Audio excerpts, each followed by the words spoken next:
The 2021 iRacing Rallycross World Championship presented by Yokohama has flown across the pond to land in the British Isles. There is no form book to look back on, as for the first time, Brands Hatch will host iRacing Rallycross action at the World Championship level. 2021 has been all about the Subaru Motorsports USA driver of John Robertson, who has taken back-to-back poles and victories as he returns home. But can the local lad who grew up just 90 minutes away make history and become the first winner at this historic track? We'll find out in the next 2 hours as we say hello and welcome to the iRacing Esports Network. My name is Arjuna Kankipati, and alongside, as always, is Paul Smith with the birthday boy Tyler Maxon in the production truck, controlling all of the action. Paul, we're in your neck of the woods now in a race that you've been looking forward to for a while. Brands has seen plenty of rallycross action in the real world, and you've grown up listening to the likes of Murray Walker calling the action from this fantastic facility with some fantastic race cars. Yeah, this is a tremendous facility. Okay, the version that we have here isn't an exact replica of what we used to race in Rallycross back in the day, but this is still a tremendous track, a real challenge for these drivers out here today, and certainly one that I am looking forward to here at Brands Hatch. So here's a look at our schedule. Round 4 about to get underway, starting our European swing. 3 races in the US before heading on our Grand European Tour. We'll head to Barcelona, Catalonia in 7 days' time. Hell-Lankenbanen to round off the month of October, and our 3 European races on the season. You mentioned it, Paul. It's not the layout that maybe those who have grown up watching the rallycross action at this track will be accustomed to, but it's one that makes usage of the Indy layout of Brands Hatch. This is a racetrack that we've seen not just play host to so many memorable moments in real-world motorsport, but plenty of World Championship action as well.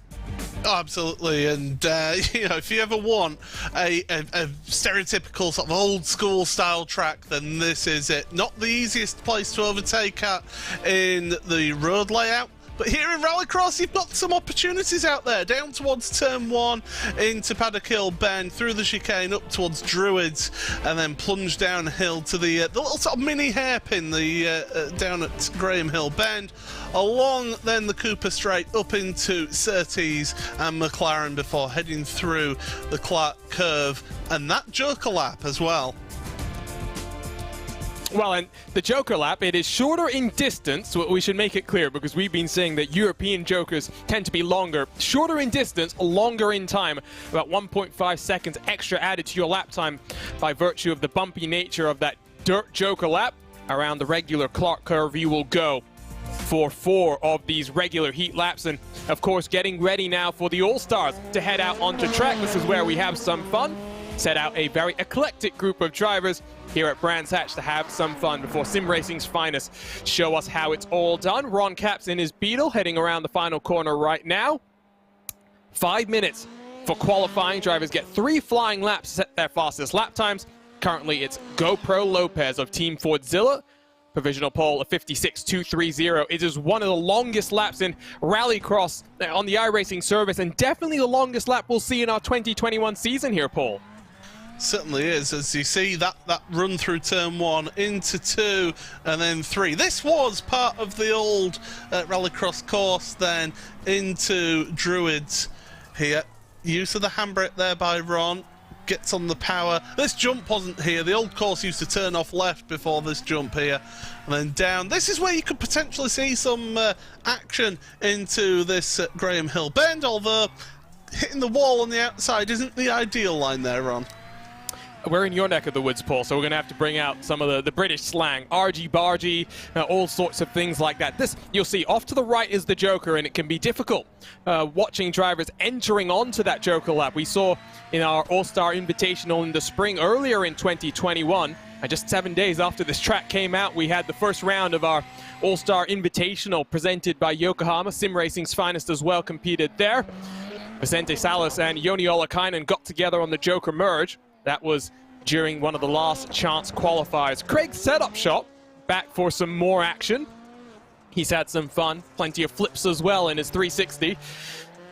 No actual 360 spins though for Craig Williams. Over the jump he'll go, and you'll notice here to the left-hand side of the track they go, setting themselves up into Graham Hill Bend. You'll see some 2-wide action as we ride around on the Yokohama onboard, sliding back onto the tarmac and heading into the final couple of corners. Yeah, and in fact, we're at the end of qualifying. Not enough time to get the last lap in there, so we'll get to see our first grid of the today's races. And so here's a look then at our Yokohama starting grid for heat number 1 in the All-Star Invitational here at Brands Hatch. So on pole position, it will be Justin Melillo. Remember, these heat races are inverted, so fastest qualifiers start at the back. Trevor Teal will be on the outside of row 1, Aero and Tim Stevens, row 2, Parker Retzlaff. And the pole position winner, GoPro Lopez, 5th and 6th. It's an interesting run into turn 1, one of the hardest braking zones on the track. Plenty of chaos as you transition yourself from the tarmac onto the gravel. And we'll wait and see exactly how that's going to stack up here today. Waiting then, you'll see they're fanned out. Three rows, 2 cars fanned themselves up across the track. And once we get into our 10-lap, 10-car feature in the All-Stars, in the World Championships, I should say, they'll form themselves back to the inside. So maybe where you want to be is on the inside defending.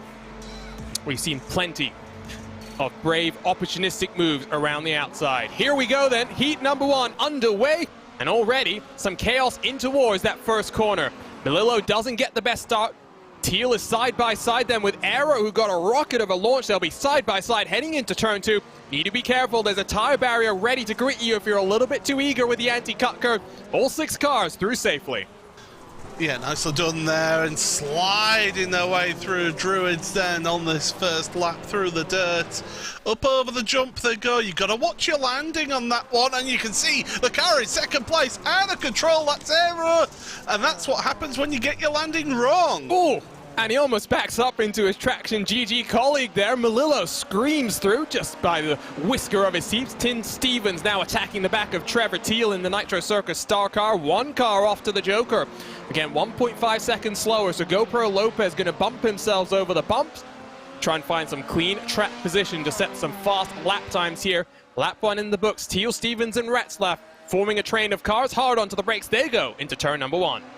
So easy to get your braking point wrong for this first turn through Paddock Hill Bend, and see the great shot, the way the cars are having to change direction through this. This is something that we'll be seeing throughout the World Championship portion of the broadcast. Tim Stevens making a little bit of contact there with Retzlaff, and well, bang bang, that's what we like to see here. A little bit of contact, but everybody's still going.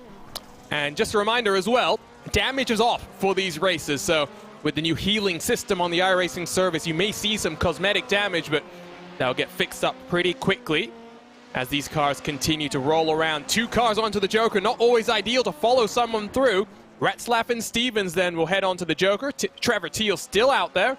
You saw just how aggressive they were on entry, but on the merge, can GoPro Lopez get 1, if not 2 positions? He'll get Stevens, I think, at the very least, but coming out behind Parker Retzlaff, who won, of course, at Daytona to kick things off.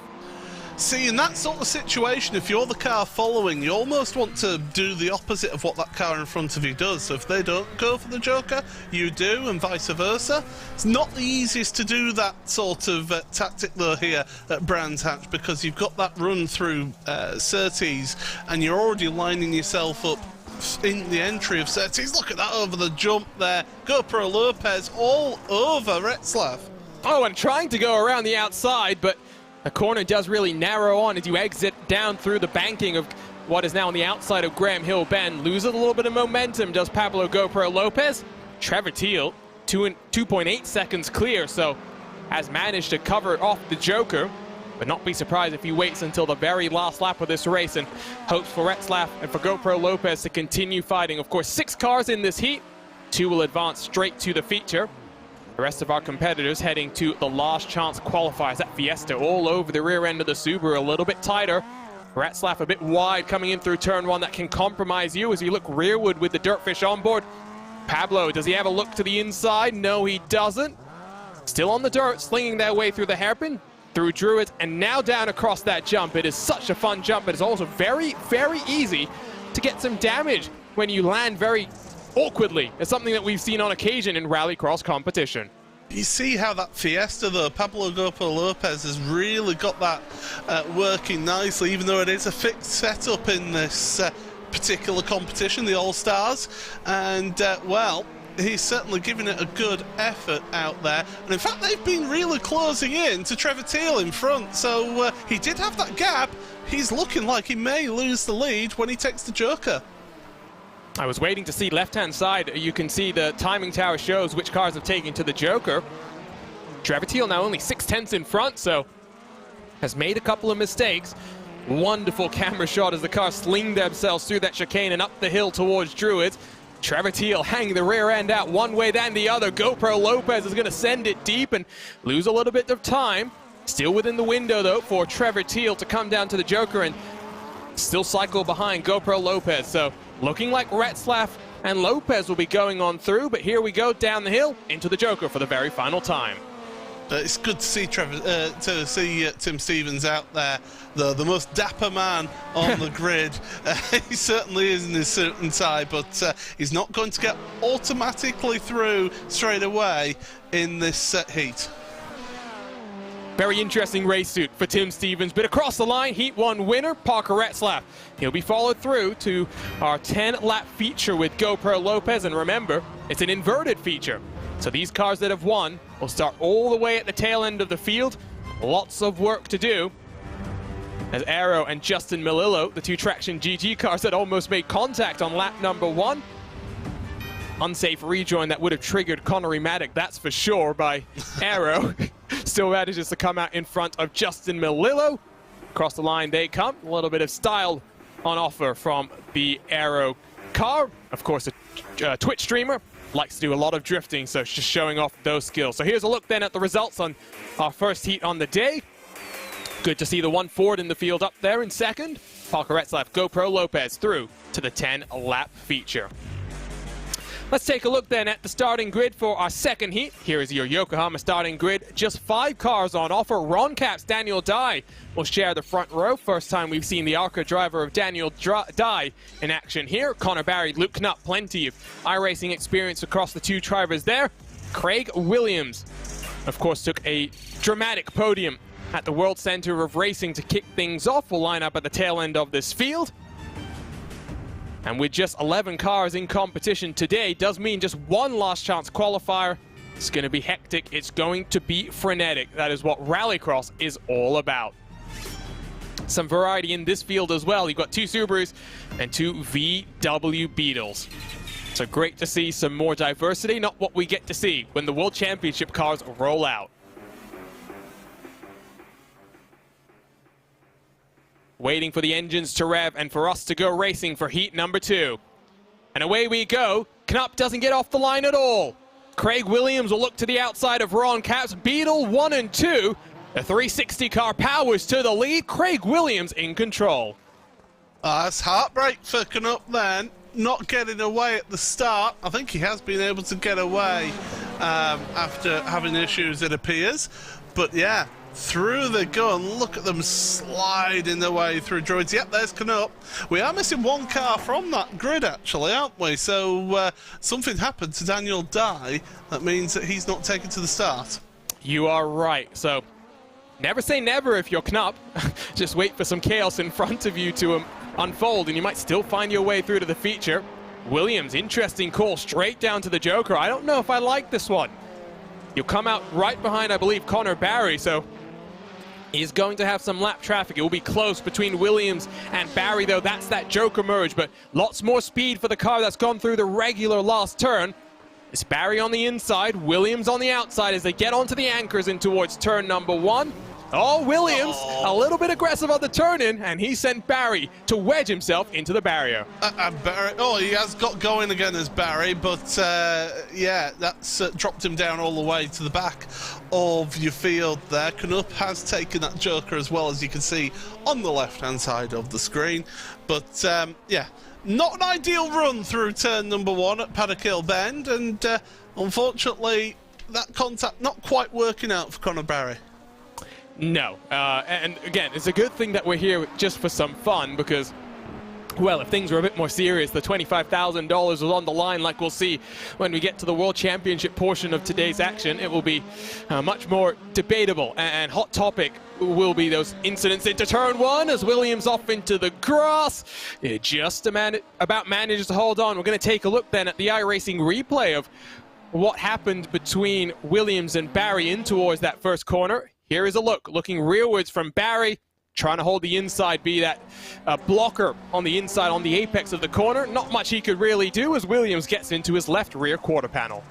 And that's the thing, because he's so hard onto the brakes into that corner, all the weight is transferred to the front of the car, so any sort of contact at the rear is going to unsettle it, and it's going to send you into that wall, and that's exactly what's happened. And Craig Williams is around now. Oh, and what was I saying about Knupp? Being patient, waiting for his opportunity. He'll make his way off the banking and back onto the tarmac. Knupp in second. 4 seconds behind Ron Cap, so not within the Joker Delta just yet. But looking good to transfer as we now wait to see. Is Cap's going to come down this time around? You can see, yeah, he's come down. He's going to be in front of Knupp. 2 laps to go. 2 seconds clear. As soon as that happened for Craig Williams, if I was sat in Ron Cap's shoes, how can you sit in somebody's shoes? But anyway, if I was in his seat, I would have done exactly the same as what Ron has done here. Take that Joker lap as soon as he got that huge gap when that incident for Williams happened, and that means that you've got the lead. All you've got to do now is try and keep a hold of it, but when you've got Luke Knupp charging you down, that's easier said than done. 2 different generations of race car drivers. Cap's, of course, a veteran when it comes to the drag strip. Knupp, a teenager, plenty of accolades when it comes to off-road competition, but also plenty of experience on the sim as well. Knupp has been pretty rapid in today's race. His fastest lap is 1 full second quicker than Cap's to the inside. Here comes the Subaru, and into the race lead after not getting off the line. Luke Knupp will take the white flag. 1 more lap to go. It's not the end of the world for Ron, though. He can stay ahead of Craig Williams. Oh! And Craig sets up sharp. That's not the best way of going about that, though, Ron. Oh, and he's into the wall. Well, chaos and curse. I know, chaos and carnage. It's just like Brands Hatcher's welcoming us here for the first time in World Championship action. Heartbreak for Caps, but of course into the last chance qualifiers. Still will have an opportunity to work his way into the feature. Oh, what a wonderful camera shot of the cars launching themselves over the jump. But out front and in control, he didn't get off the line, but Luke Knupp will head around the final corner. Hopefully no major drama here, no commentator's curse to come down, Paul. He'll win this final heat on the day. Yeah, not bad drive from the back of the grid. Gave himself an 8-second penalty and still manages to come out in the lead. Checkered flag out, and Knupp takes heat 2. He'll start from the tail end then of our 10-lap feature. Advancing along with him is Craig Williams, who's also getting some star points. There's the 360 that we were waiting for in his VW Beetle. Ron Cap's in 3rd, Connor Barry in 4th. Heats are done with just 11 cars in our field for today. It's been a busy week on the iRacing service. Lots of the drivers we've seen join us have had to unfortunately not be able to join us today. We'll see them in 7 days' time, hopefully, from the Circuit de Barcelona, Catalunya. Knupp and Williams through. Caps, Barry, and Dye. Dye, of course, did not take to the starting grid. We'll head to the last chance qualifier, and those cars already gridding up. Here's a look at the Yokohama starting grid. Trevor Teal, Ron Caps on the front row. Tim Stevens, Connor Barry on row number 2, while Aero and Daniel Dye 5th and 6th positions. Justin Melillo starts at the tail end of the field. But because we have a slightly smaller grid today, what we have decided to do, Paul, is bump the numbers up. It will be all of these drivers advancing. In effect, what they're battling for is grid position. They'll want to start from the front, which means they have to finish at the rear end of this race right here. Yeah, if you're very clever about things, what you'll do is you'll go as slow as possible, finish last place in this race, and that will give you that you see him right there, the front left of the grid. So here we go. It's 5 more laps to determine our grid position. Aero has jumped the start. That's going to give him a penalty. Connor Barry almost followed him as well. It's interesting then, because already Aero will have some sort of penalty. He might be playing the game. Trevor Teal deep under the brake, and he's the traffic jam that we thought might happen. Who's going to squeak on through? Tim Stevens will be in second position. Melillo's in first. They're still wrecking in the background. Well, I mean, it looks like Bambi on ice there through the first corner. Then everybody slipping and sliding, but they've managed to get themselves going again. It's that battle of who wants to finish last. That's the thing. And Aero's giving himself a very good shot at that, to be fair, by getting a jump start. I don't think Daniel Dye is taken to the starting grid again, as who was that in the wall? Justin Melillo. Yeah. Oh my word. Drama then right off the bat. Lap number 1 will go down in the history books as one of the most chaotic that Brands Hatch has seen, whether it be in real world competition or here on the sim. One car dives to the Joker though, that is Connor Barry in the Subaru. He'll emerge then up in 4th position, as we'll now take a look at all of the chaos and action on lap number 1. Paul, talk us through what happened there. Trevor Teal just a little bit optimistically turning into the corner very, very aggressively, and then bounce back into the path of the oncoming traffic. Yeah, you see just the back end goes out, and then everybody gets hooked up behind him. Stevens, Barry, Caps as well, and well, it's Tim Stevens, the dapper man out front in his suit. And he's yet to take to the Joker lap, and he's got a good gap over Connor Barry right now, about 4.5 seconds. Only Barry is taken to the Joker so far, but 4 laps left in the race, plenty of time for the rest of the competitors to do so. Ron Caps and Aero having a fun battle, but of course Aero likely to have a post-race penalty, as he'll take to the Joker this time around. We saw this during our All-Star Invitational in the spring. Connor Parisi got what some thought was the start of his lifetime. Unfortunately, he jumped the start and as a result lost about 10 seconds in track time, as it were, as Melillo is going to rejoin the track in front of Caps. That was close, but Caps will come around the outside of thing and hold on for now. Oh, Caps has made a mistake. Caps is going very slowly through 1 and 2.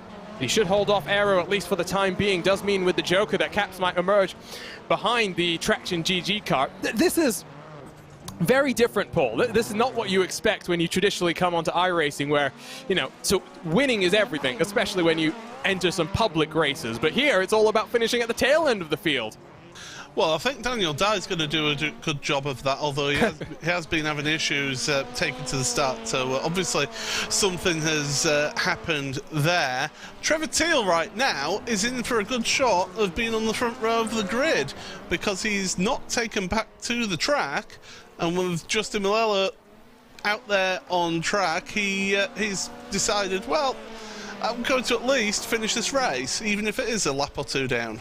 And Teal has apologized in the in-session chat for that mistake, as their error around the outside with that extra speed into turn number 1. Oh, he'll clip the barrier, send himself wide. Caps will squeak on through. Of course, Aero still with that penalty will end up in 4th position because Melillo 1 lap down. That penalty not going to be severe enough to drop the car in 4th behind Melillo in 5th. Tim Stevens still yet to come onto the Joker, but he's 3.5 seconds clear, so comfortable and in control.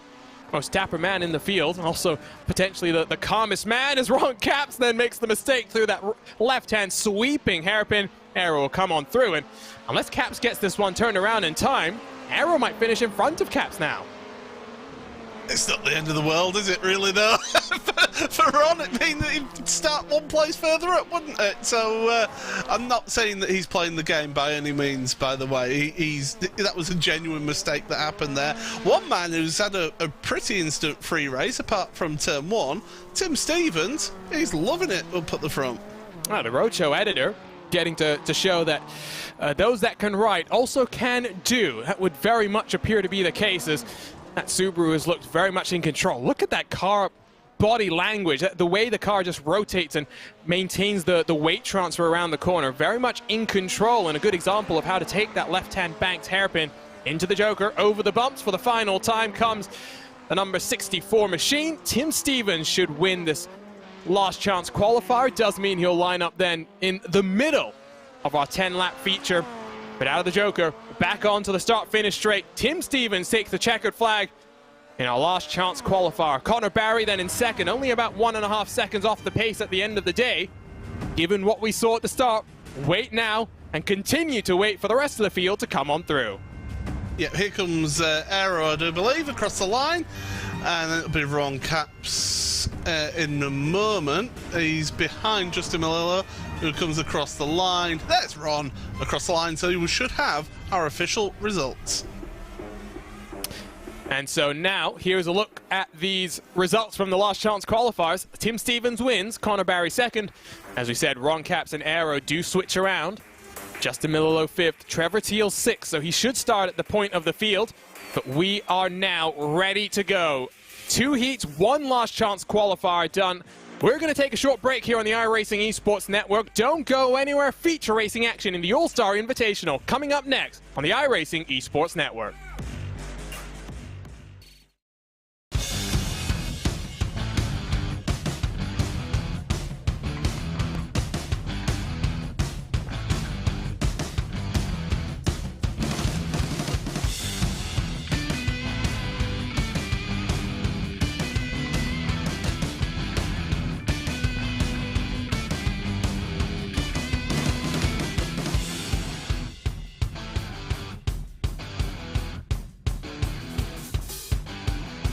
Take your driving to the next level at Dirtfish.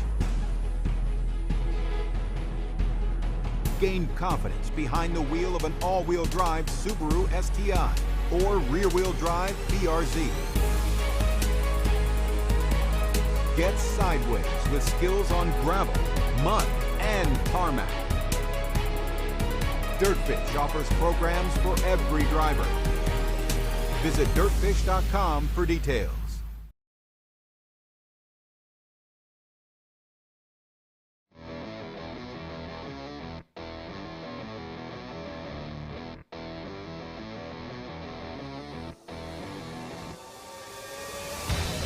Welcome back to the iRacing Esports Network for coverage of the 2021 iRacing Rallycross World Championship presented by Yokohama.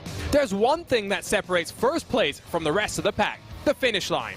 High-performance, race-inspired Yokohama Advan tires give you the drive to win. Discover Advan at yokohamatire.com.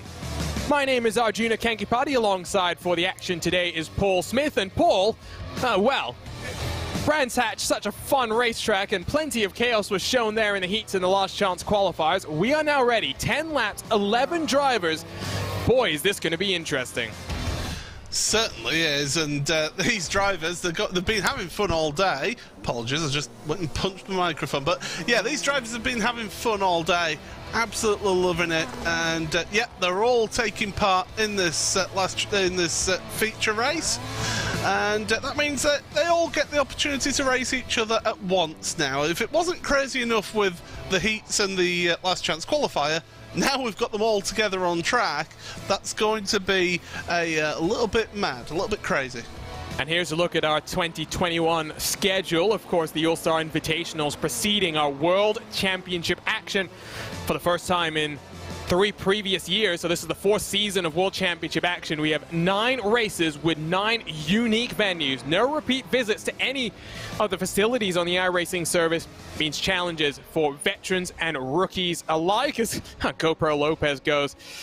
Dirt tracking in the background. That's not the line, Pablo, that you're meant to be taking, but we're here at Brands Hatch, Paul, on this side of the pond for the first time. 3 European races, Barcelona coming up after this, and of course Hell Lankenbanen, which saw 2 races last year in the World Championship. Some really fun racetracks, and it's great to see Rallycross continuing to add new venues to its roster. Yeah, absolutely. It's great to see this coming in for everybody, and don't forget that you know, if you are an iRacing member, then you can compete in the Rallycross events all the way through the iRacing season. If you want to, if you aren't a member, do head on over to iRacing.com for details. There is currently a 40% off all new memberships offer happening right now, so make sure you head on over to iRacing.com, where you do actually get a rookie Rallycross series as part of your subscription, and yeah, you get a few of the courses, and you also get the light version of the VW Beetle. So it's definitely a great way to sink your teeth into iRacing's Rallycross.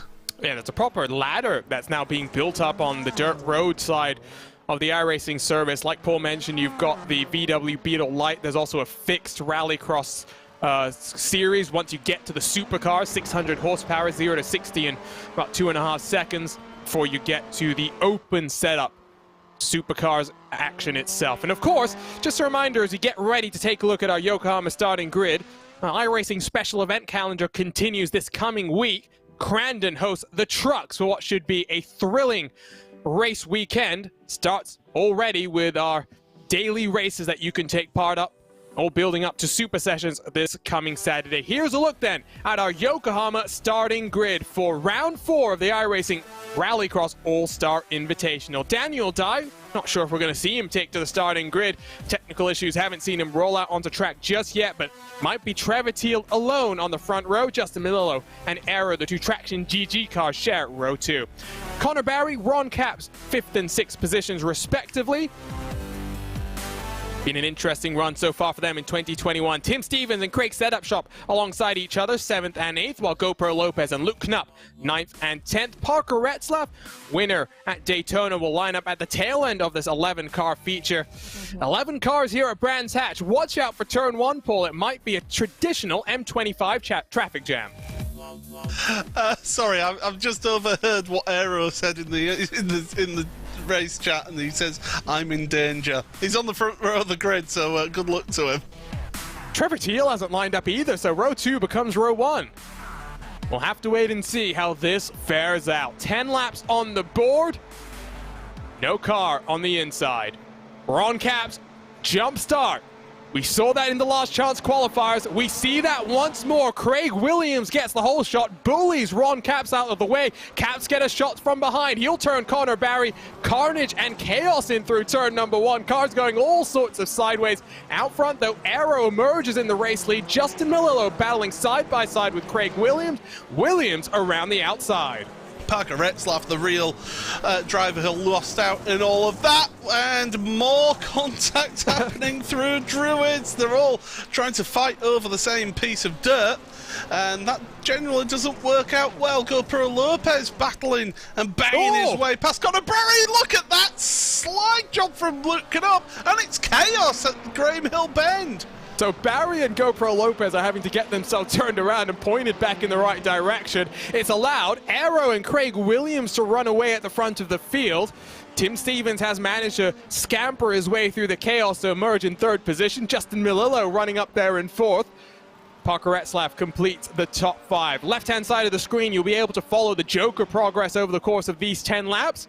When the timing tower lights up, you'll know which car is taken to the Joker. Retzlaff side by side with Milillo. Milillo decides it's not worth fighting.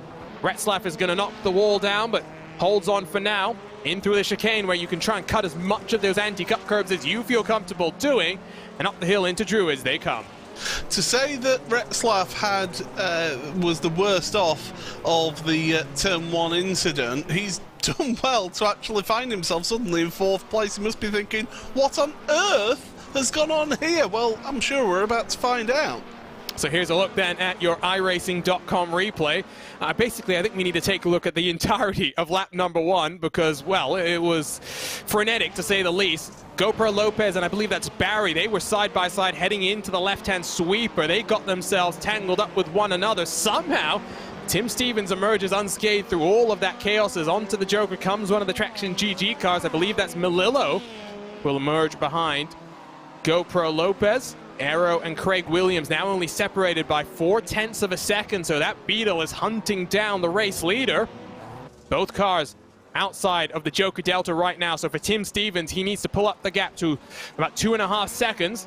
Try and close in on these leaders. Over the jump they go and sliding their way back onto the gravel. As, through that corner then at Graham Hill Bend, and Craig Williams is just biding his time, right there, and well, he's decided to take to the Joker now. Get it out the way, although that's not the best entry into the wall. He's lost himself more time there, and well, he's trying to do a grind down the wall there. Not quite up on the top of that wall there, Craig, so points lost for that one.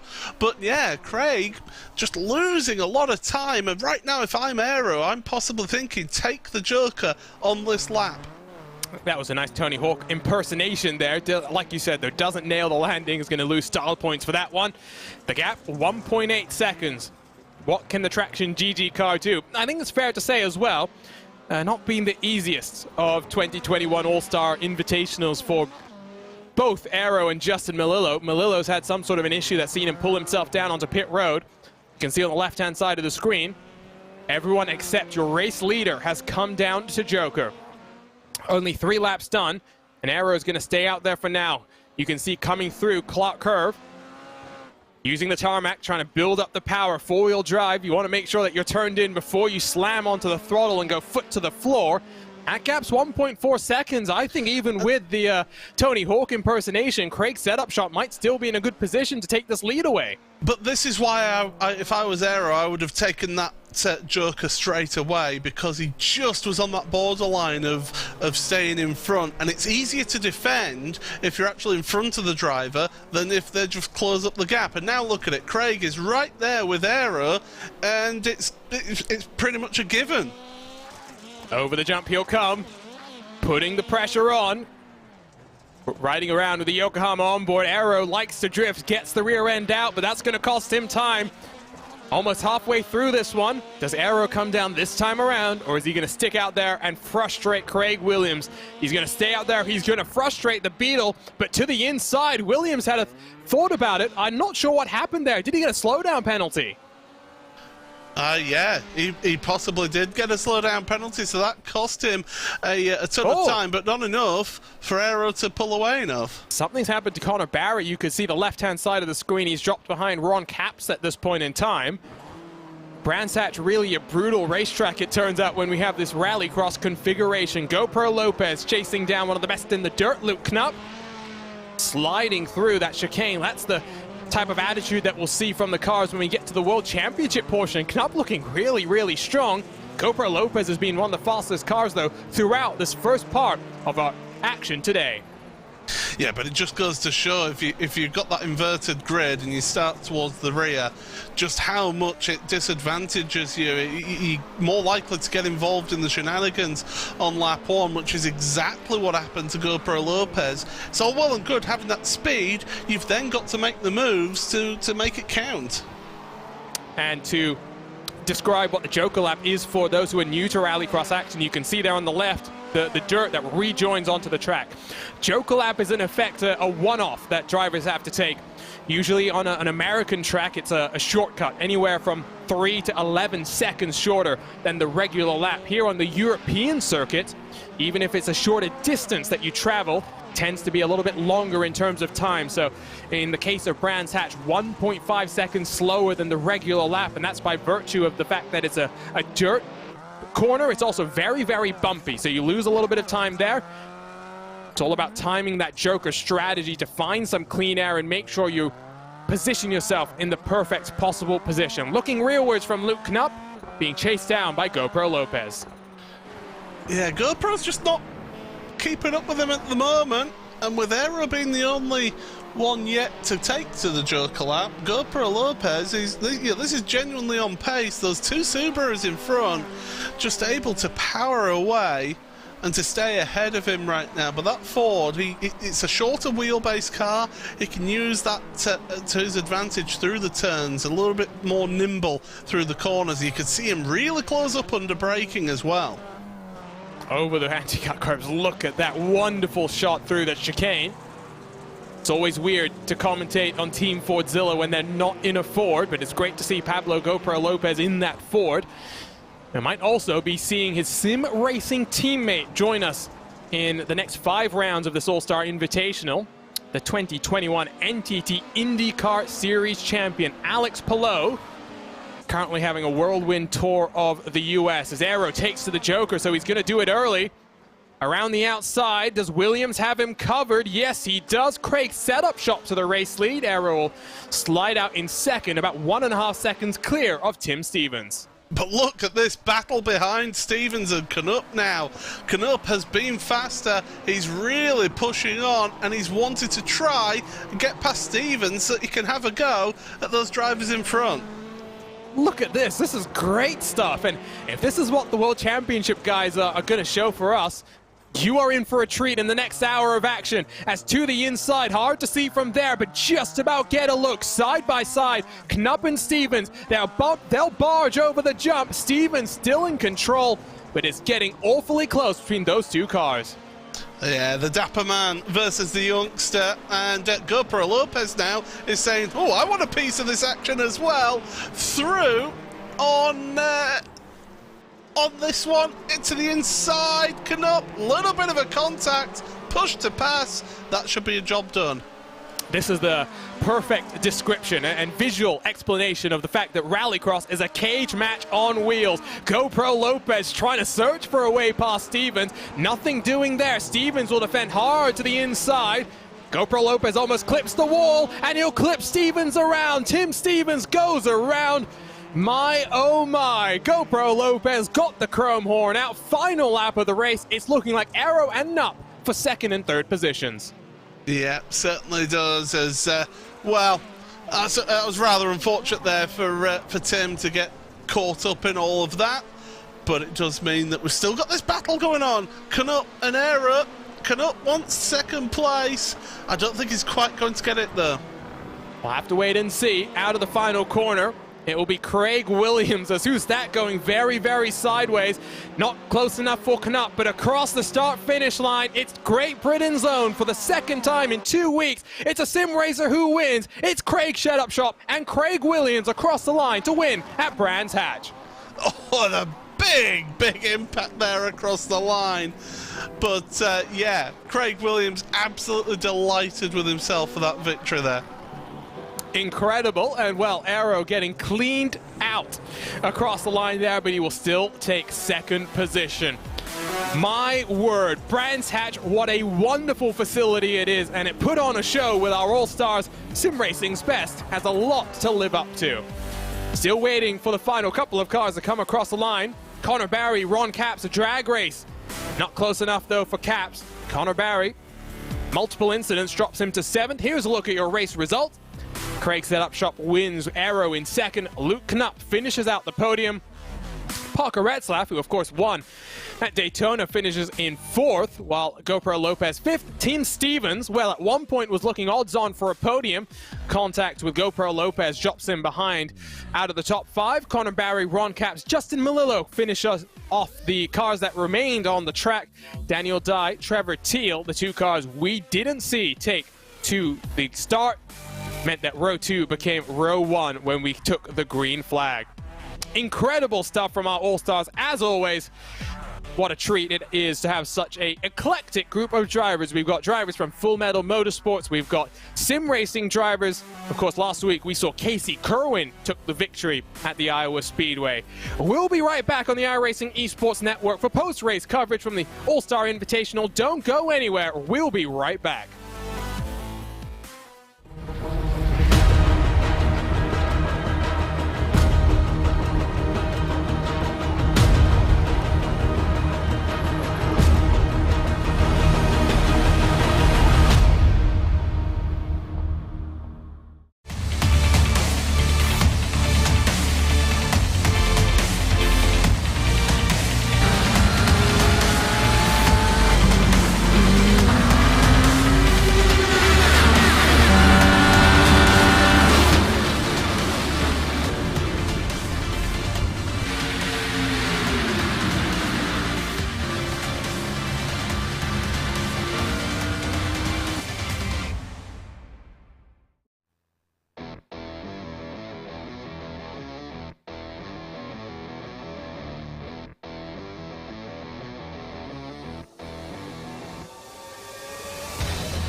Welcome back to the iRacing Esports Network for coverage of the 2021 iRacing Rallycross World Championship presented by Yokohama. There's one thing that separates first place from the rest of the pack, the finish line. High-performance, race-inspired Yokohama Advan tires give you the drive to win. Discover Advan at yokohamatire.com. My name is Arjuna Kankipati, alongside is Paul Smith. And Paul, Brands Hatch, first time we've seen the World Championship Series descend here about 60 minutes out of Heathrow Airport, you know, the main airport in the UK. And it's put on a treat so far, and All-Stars always have some fun, and today was no exception. Plenty of chaos and carnage on lap number 1, and I think we're going to take a look at everything that unfolded on the start of the race. Yeah, this circuit does give us some tremendous action, that's for sure. And yeah, you're quite right. It's a historic circuit here. Here we see what happened towards the end of the race here. Into that last lap, you can see GoPro Lopez into turn 1. Tim Stevens holding that tight inside line. And then GoPro just clips the barrier. It pushes him into Stevens. Retzlaff gets caught up on all of that, and GoPro Lopez is able to go through. And before we get to our post-race interviews, because we're dialing up a whole heap of drivers who just competed with us, Paul, I mean, I know that you are a fan of the classic layout of this track, but this is not that far off at times, especially the opening sector, very much reminiscent of the classic layout that we've seen here. Talk to us a little bit about the history of Rallycross here at Brands Hatch. Yeah, absolutely. As I mentioned during the commentary, the opening part of the lap is actually pretty much as it was back in the day. But then just before the jump, you would have turned left and head through what's now a car park and viewing gallery there. And yeah, it held the British Rallycross Grand Prix between 1982 and 1996. Some really, really well-known, notable names of Kenneth Hansen, Martin Shanker, Will Gallup, Pat Duran. It's so many well-known names from the world of Rallycross have competed here, and now to say that we've got this in the virtual form, okay, not the same layout, but still produces tremendous action. And let's start then with our podium interviews. We'll start with the driver that finished in third, Luke Knupp. Luke, I mean, wow, that was an interesting race. Very, very physical. He managed to steal the podium in the last couple of laps. Yeah, coming from 10th place on the grid wasn't the easiest, but it was also not the easiest coming 7 seconds down in the heat race to win it. But I definitely thought I had a lot of speed this race, and I had GoPro right behind me pushing me to the front. So we kind of drafted, as you could say, and we got up to Tim, and I think I was a little too nice to Tim, and I think I should have moved him a little bit quicker, and maybe it could have gotten Arrow in second, but overall, really fun race. What's this layout like? Is the first time that we're going to see it in World Championship action later today. We got a bit of a preview earlier this year with the All-Star Invitational, but it's a really interesting challenge, right? I mean, it's not 50-50 tarmac and dirt, but it's a lot more favored, has a lot more dirt than some of the tracks that we've seen the last couple of weeks, and really does mean, especially the Joker, which is so bumpy, that is a very interesting challenge for you guys to master. Yeah, I actually really like this track that has all the dirt. Coming from the dirt background, it suits me a little bit more, and really easy with that skinny pedal on it. So try to get my tires to the ground and not spin them too much, and I think that showed by getting up to the front. I also want to ask you a little bit about some of the truck racing that you've done here on the iRacing service, because it's Crandon week. I'm not sure if you knew that, but the iRacing special event calendar continues to roll on, and this time we're highlighting Crandon and those pro trucks and daily races. There's 2 daily races for members of the iRacing community to take part in every day leading up to Saturday, where the super sessions take top 40 drivers get highlighted in each of those races. How much fun is Crandon, and how different is a Rallycross car to those big Pro 4 trucks? They're a lot different. You know, you don't have the wheelbase, you don't have the suspension, you don't have the grip as the tires. These tires are meant for asphalt on the rally cars, so they're a lot different, and it really is a lot of fun. Crandon is definitely my favorite track, especially in real life. No better feeling than going through turn 1 full speed. And so you say it's your favorite track in real life. You've won one of our Jim Beaver short truck races here on the service as well. How well does that feeling of, launching yourself into the air, sliding through the gravel, how does that compare in real life to the sim as well? It compares very well. You don't think you'll get the same feeling as lining up, putting your helmet on, and going head-to-head against 20 other drivers, but you do in iRacing, and going door-to-door, jumping hundreds of feet, it's crazy. Thanks for joining us, Luke, and hopefully we'll see you in 7 days from Circuit to Barcelona, Catalunya, because if you enjoyed this one, I think you're going to enjoy that one as well. Very difficult to pass out, but really one of my favorite tracks to just go out there and do some laps at. Congratulations on the podium. We'll see you in 7 days' time. So that was Luke Knupp, who finishes then in third. Paul Smith is standing by with Mr. Aero HG, finished second in today's event. Yeah. How was that then out there? Because that certainly looked chaotic and fun for our seats. How was it to drive? I mean, it was a rough afternoon, but we ended it with a step on the podium. It was a really spooky start. That first corner is really, really tight, so I just wanted to not get run over.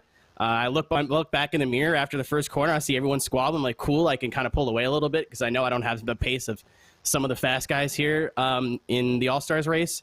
But I kept looking behind. I kept seeing nothing in the mirror. I'm like, I might have a genuine. And then I forgot about Craig.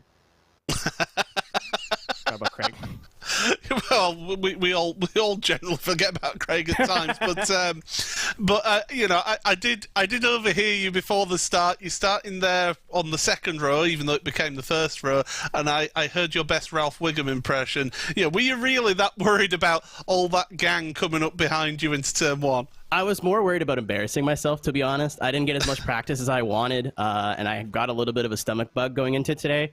I was like, all right, I may not finish up here, but I don't want to break early and get run over by everyone who knows what they're doing. So I was mostly scared of ruining the chance of someone who could finish well by being clueless. But I mean, I think the rest of them did that job for me. It looks like I haven't had a chance to look back at the first lap yet, but no, I was super scared for the heats, and then once I got past that first part, my driving got smoother and smoother because I was getting less and less worried. Well, you've jumped into the Rallycross All-Stars. How have you been finding it this season? Because it's been so much fun to watch you guys out there. So I come from a background of sim drifting, so I really thought a lot of that would transfer over, and it really doesn't. It's a very different way of rotating the car. You don't rely on your handbrake as much, and obviously very elbows out racing because it's just Rallycross the way it is. So it's been fun trying to find a balance of leaning on other people and banging some doors and having some fun without slamming into people and moving them out of the way. We'll save that for the pro races, but it's been a big challenge. I'm glad that I got some results this week, so I can finally say that I'm improving. Yeah, you got to learn to move people gently out the way in Rallycross. But 7 days time, Circuit de Barcelona, Catalunya. It's a fantastic Rallycross course. Are you looking forward to it? Oh yeah, absolutely. It was cool. It's cool to come to some of these tracks that I've never really driven in the service yet, especially ones with such pedigree like Brands. As you said, Spain next week. I know we have Hell coming up soon as well. So all those tracks I've been looking forward to. Spain's going to be a lot of fun, and hope I can repeat the performance from this week.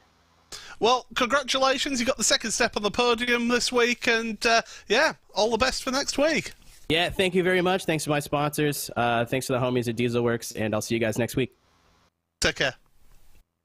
There you go, Arjuna, second place driver, and you're standing by with the race winner. The man from the north came down to Brands Hatch and only went out and won it. Craig, you've had a lot of fun in these All-Star Invitationals. I'm sure that was the most fun you've had this season so far. Oh, that was fun. Obviously, Brands bias. I live in the UK. It is a travel. I've been there once in real life, and it rained all day, and half the races were cancelled. So, English bias. But that was fun. This track is probably my favourite out of the ones we've run so far this season. So I guess that helps. Plus, it favours the Beetle a little. It's tight, it's twisty. The Beetle's got a small wheelbase. So I guess we had the best car. However, BOP. If you could give the Beetle more power next week, that'd be grand. We'll talk to Chris Leone and see what we could do there. You talked about coming down here and it was raining. That just sounds like traditional British weather, if we're being completely honest. But we're hoping to see you the rest of the season, Craig, because it's been a lot of fun. 2 podiums, of course, this built up to the win here today. 2 more races in Europe. Have you done any practice of some of the other tracks, or are you going in blind every single week? Because I think that's part of the fun of these All-Star Invitationals, is we have such a wide-ranging, group of drivers with different skill levels, but they all are just here to have some fun. Casey Kerwin took the victory last time out. Good to have another sim racer at the top, though, here today. I loaded into Brands Hatch 5 minutes before the session to figure out where the track went, and I'll do the same next week at Barcelona. I hear it's tricky. I've not driven it. I haven't seen a picture. I haven't watched a video. I'll just jump in 5 minutes before the session and learn where it goes, I guess. I'd recommend doing at least a couple of laps of practice, because it is fun. I think that's the other thing. I really do like Brands, but Barcelona, especially given that it's a track that we've seen in the real world, and that layout has raced in World Championship competition. It's just one that's a lot of fun. What else are you doing, Craig? I mean, obviously very busy with everything at Craig's Setup Shop. We know you're a touring car driver, but it seems like the thing that you're racing the most now, at least publicly, is this Rallycross series. Yeah, I don't get to race as much as I used to, with CSS and having a family and being married and stuff like that. So I don't get to race as much as I used to. So to get not forced to race this weekend, but have an incentive to race has been super nice. Because if I didn't have any incentive, I'd just not bother. And obviously it's a lot of fun. Everyone jokes around. It's not too serious, so it's easy to get back into the racing if you're doing it for just fun. I like to win. Everyone likes to win, but if I finish 4th, I'm not that upset by it. If I get wrecked out, I'm not that upset by it. I'm just here for fun, and like I said, to get to run some laps, it's good fun. I like it. And talk to us a little bit about the car, because many faces of Craig are on it, but I think there are a couple of other members of your Craig Setup Shop community that are adorning your VW Beetle. Yeah, I got invited quite last minute, and normally the guy who makes my paints, Yoka, couldn't do it. And I'm not an artist, so I thought, how good can we make it look? I got Fraser Williamson involved. He plastered the side of it. We got Lewis Goodway on the roof. Paul Wamsley's on the boot somewhere. I don't know how many other faces are in my face, however that sounds, but there's a couple of guys on there. We got, like I said, we got Fraser involved. We sat in TeamSpeak. We just had an absolute blast designing some wacky, weird, just crazy monstrosity, and everyone likes it. Well, thanks for joining us, Craig. A lot of fun seeing you and the many faces of Craig around there on track. We'll see you in 7 days' time from Barcelona. Cheers, boys. See you later. Take care.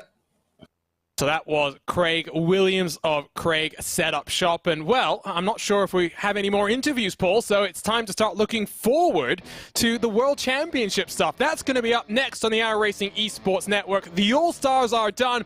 World Championship drivers ready to roll out onto track here at Brands Hatch. Don't go anywhere. Coverage resumes on the iRacing Esports Network next.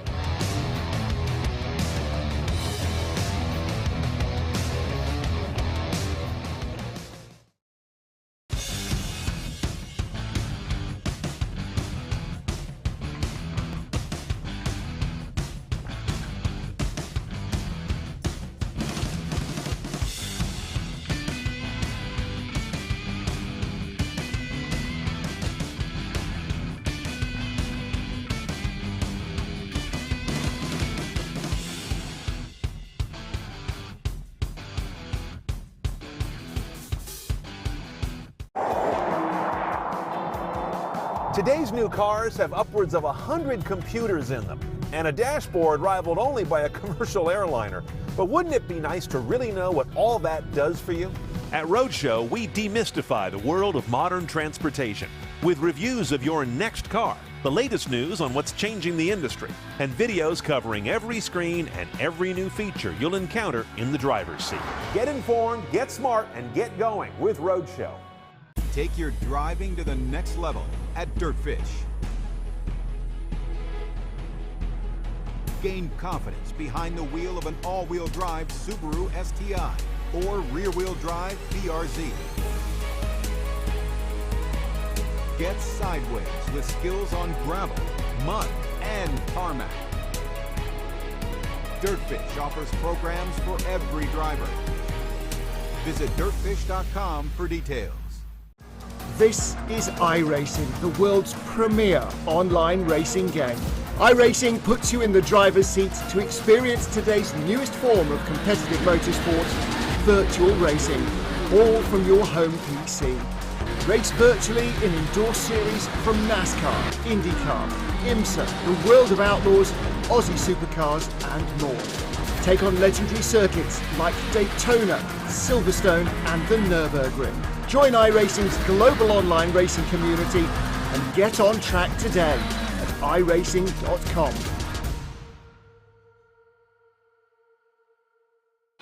In 2018, Nitro Rallycross took the racing world by storm with the biggest jumps, the best drivers, and the most intense action ever. In 2021, Nitro Rallycross is expanding with 5 epic races. From the mountains to the Great Lakes, the desert, and the Sunshine State, Nitro Rallycross is coming to a racetrack near you. Nitro Rallycross, the series, revving up and taking off this September.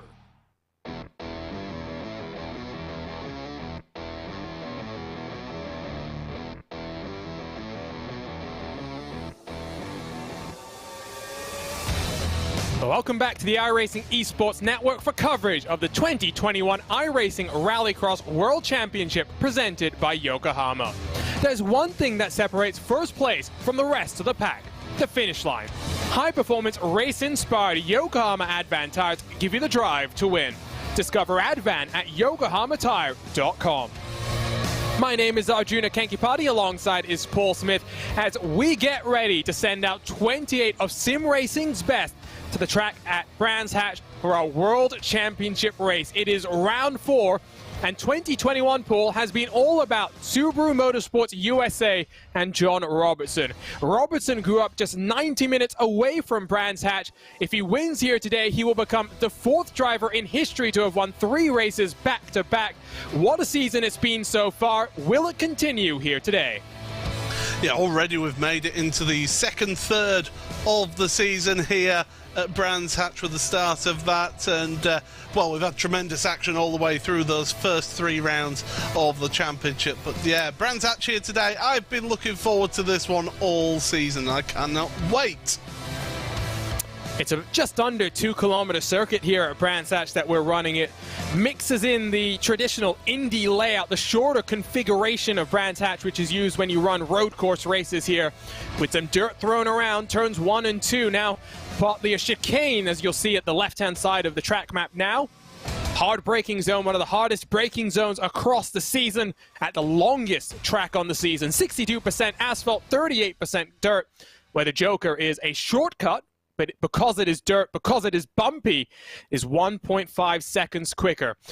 Debut for this track in World Championship competition, so there's not really much to look back on in terms of a form book. But what we can do, Paul, is think about our All-Star Invitational earlier this year. Just a week after this track was released to the public, we went racing in our All-Star Invitationals. The Frenchman, the defending champion, Johan Haar, took victory. But it's hard to really use that as a reflection on what we're going to see here today, because that was a fixed setup event, very different to what we're seeing here today, where the drivers will have put in the time, put in the effort to build the optimal setup for this track. Absolutely, and putting in the time, putting in the practice is what you need in a series like this. When you're competing at such a high level, reps is what you need to do. And certainly, okay, it was a fixed setup with the All-Star Invitational at the start of the year, but it gives you that racing experience, and that's something that some of these drivers may not have as much of as Johan and those who did take part in the All-Star Invitational.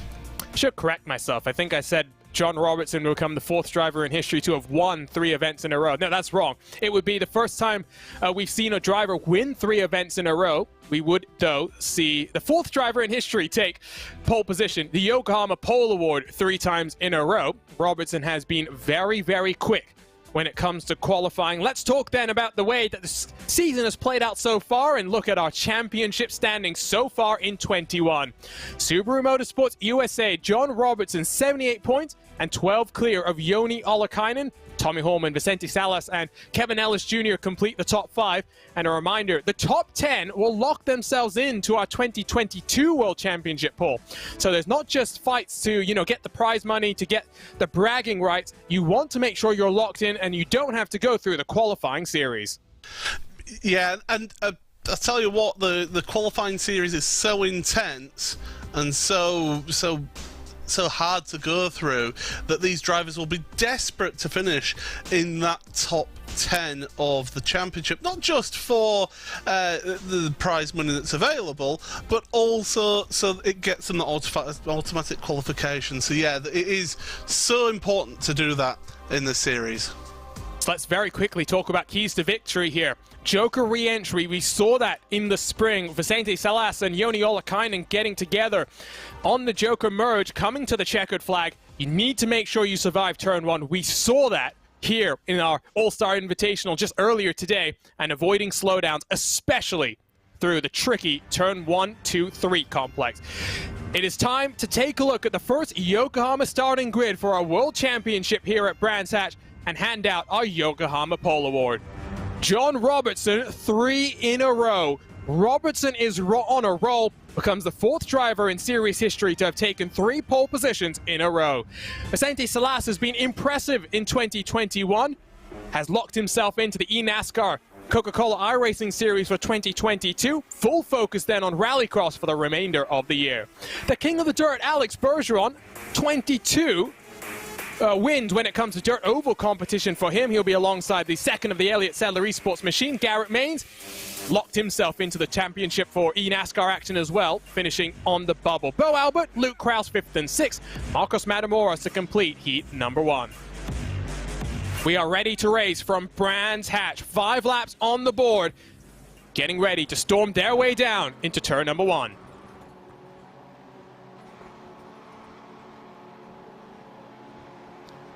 Great launch from Robertson, or was that a jump start? We will wait and see. They are 3 wide behind him. Robertson clear. Bergeron gets the elbows out immediately, side by side with fellow American driver. Bergeron's going to have a bit more contact, but holds onto his car up to 2nd. Maines and Salas, the Elliott Sadler Esports teammates, side by side up the hill in towards Druids. The plunge down the hill. Robertson already 4/10 clear.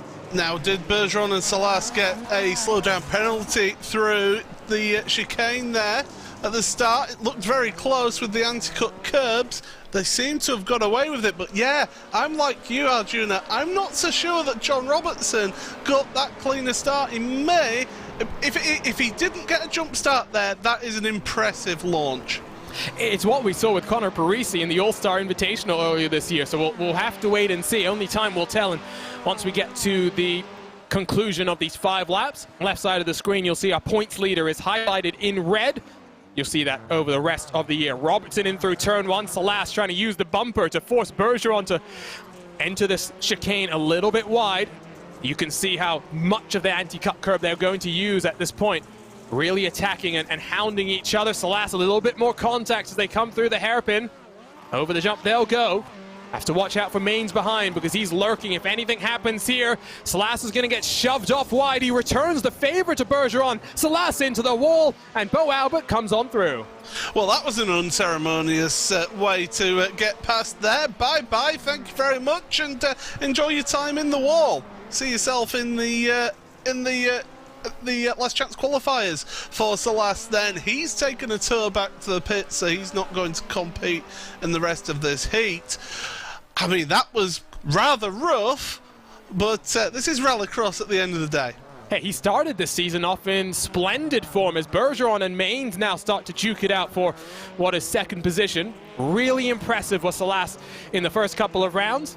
Almost took victory at Atlanta. Johan Harth playing the team game to slow down Salas and let John Robertson take a last lap joker to take victory in the Peach State. So it looks like Salas straight through to the last chance qualifiers. Then lots of work for him to do because he'll be starting near the tail end of that field as well. There'll be 2 laps to go at the line this time around. Bo Albert took to the joker last time. Marcos Matamoros and Luke Kraus both jokered on the first lap of the race. Garrett Maines goes through the bumpy Joker lap. He hits the wall as well. Does it open the door for Bo Albert and the Logitech Gialtis esports car to take advantage? It's going to be close, but the overspeed will be with the Australian to the inside, and through goes Albert. And that's what I was worried about for Bergeron and Maines, that if they started fighting a bit harder, that they would trip over each other and allow Bo to go through. Bo's got past one. It's going to be a bit more difficult to get past Bergeron in this, because now Bo Albert's got to worry about Garrett Maines behind him. It's about 1.8 seconds the gap as Albert runs a little bit wide.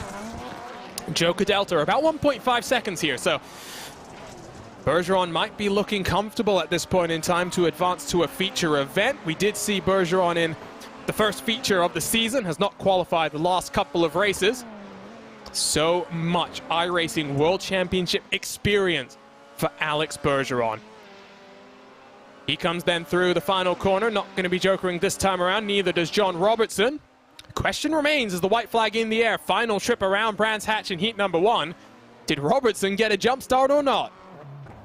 Well, we'll have to wait and see, but right now, Bergeron, he's got the gap to Bo Albert to be able to come out of that Joker lap ahead. Bo Albert and Garrett Maines are still duking it out there for 3rd and 4th place. That, of course, will give you the best qualifying position for that last chance qualifier, whichever one you find yourself in. And yeah, those two will duke it out. But I just think that Bergeron has got enough to get that 2nd place, an automatic qualification for the feature race. It's 2.2 seconds. I think Bergeron's comfortable. Look at him launch it into the Joker as well, clambering over the anti-cut curves, but minimizing his distance around the corner. I must say, that was an interesting line. It really shows you how comfortable he is. Robertson across the line, though, we'll have to wait and see if there's any penalty or if that was the start of Rallycross history. Robertson wins, Bergeron 2nd, Bo Albert, Garrett Maines 3rd and 4th positions. We'll wait for the cars to come across the line and take a look then at the results from Heat 1. Somehow, no penalty for John Robertson. That start will go down in history as potentially the best launch we've seen in 4 seasons of competition. Alex Bergeron advances with Robertson then through to the 10-lap feature. Albert, Maines, Matamoros, Kraus, and Salas through to the last chance qualifier. Heat number 2, Joni Ollikainen qualifies on 2nd. What a season it's been for him so far. One of 3 drivers to make it through to all 3 feature events. Killian Delhomme in 2nd, Luis Nunez, Josh Fox set a 3rd and 4th. Jacob Rafos and Sindre Silva in 5th and 6th position, while the 38-year-old Johannes Vahanen will line up at the tail end of the field for Lonebro GRX Motorsports. Still in shock, Paul, at that start from John Robertson, sorry. What a start that was. That was an incredible launch. The tip of the hat to him. That was sensational. So 5 more laps on the board. Heat 2 ready to get underway.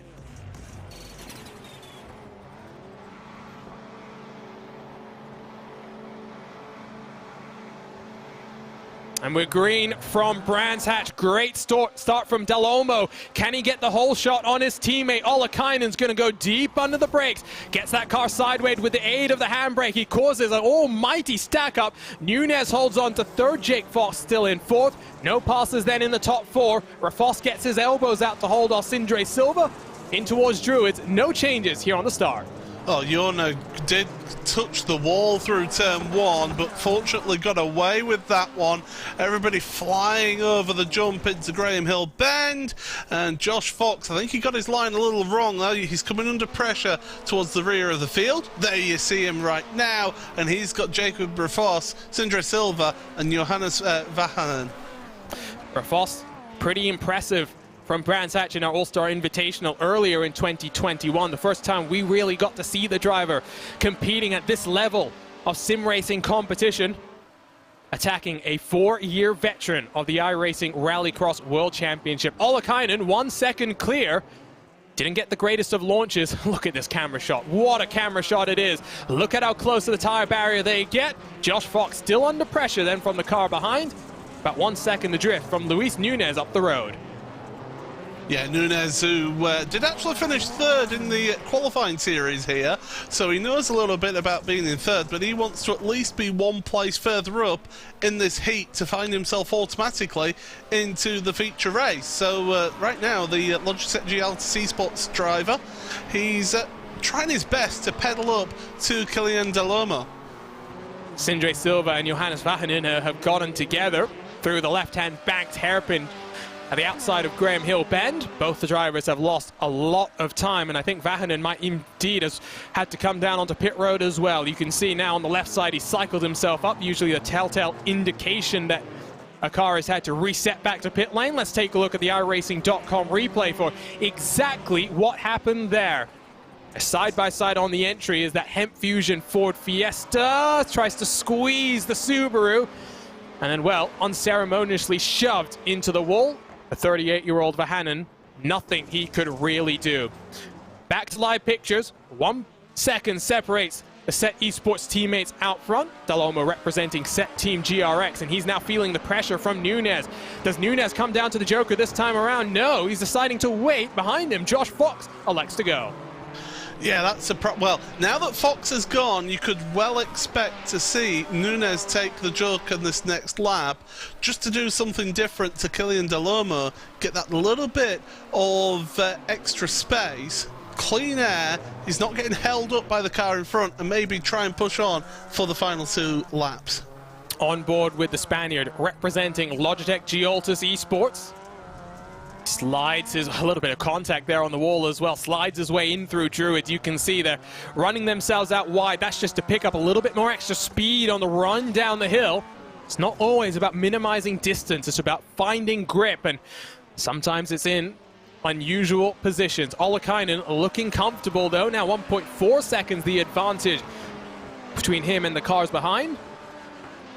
Good qualifying performance for Ollikainen so far this season, qualified on pole at Daytona, 4th at Atlanta and Iowa, now a 2nd to continue that streak of momentum. Nunes to the Joker this time around, plenty of clean air to go.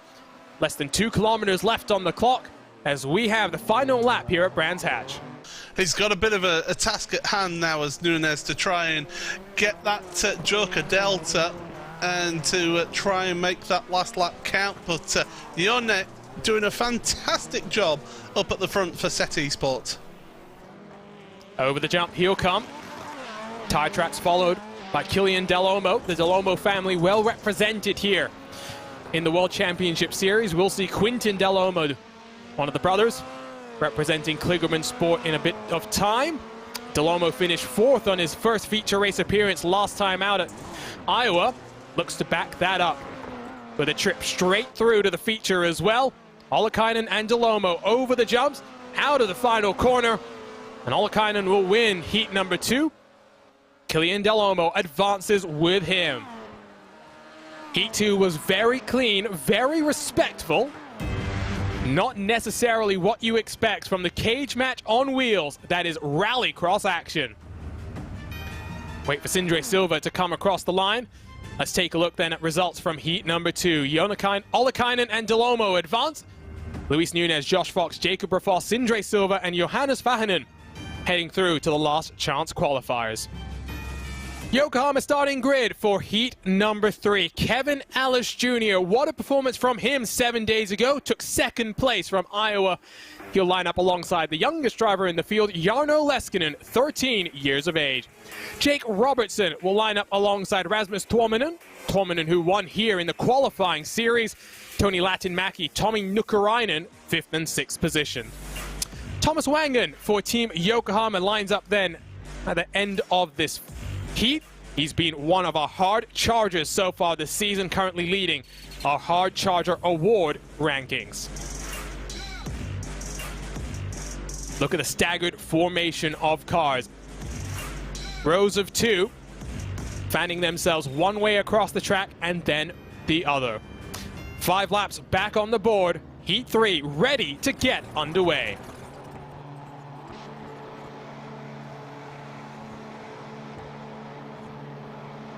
And away we go. Ellis Jr. gets the launch.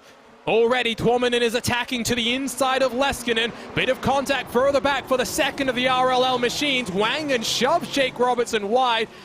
Robertson still aggressive on the inside, though, holding back no more is Robertson, causing an almighty stack up out through Druids. It's Ellis Jr., Leskinen, and Wangen, the top three. Wangen somehow able to take advantage of all of that carnage and chaos to work himself up the field. Yeah, I think Latinmäki and Jake Robertson have fallen foul of all of that. Even more contact. Tuominen is around.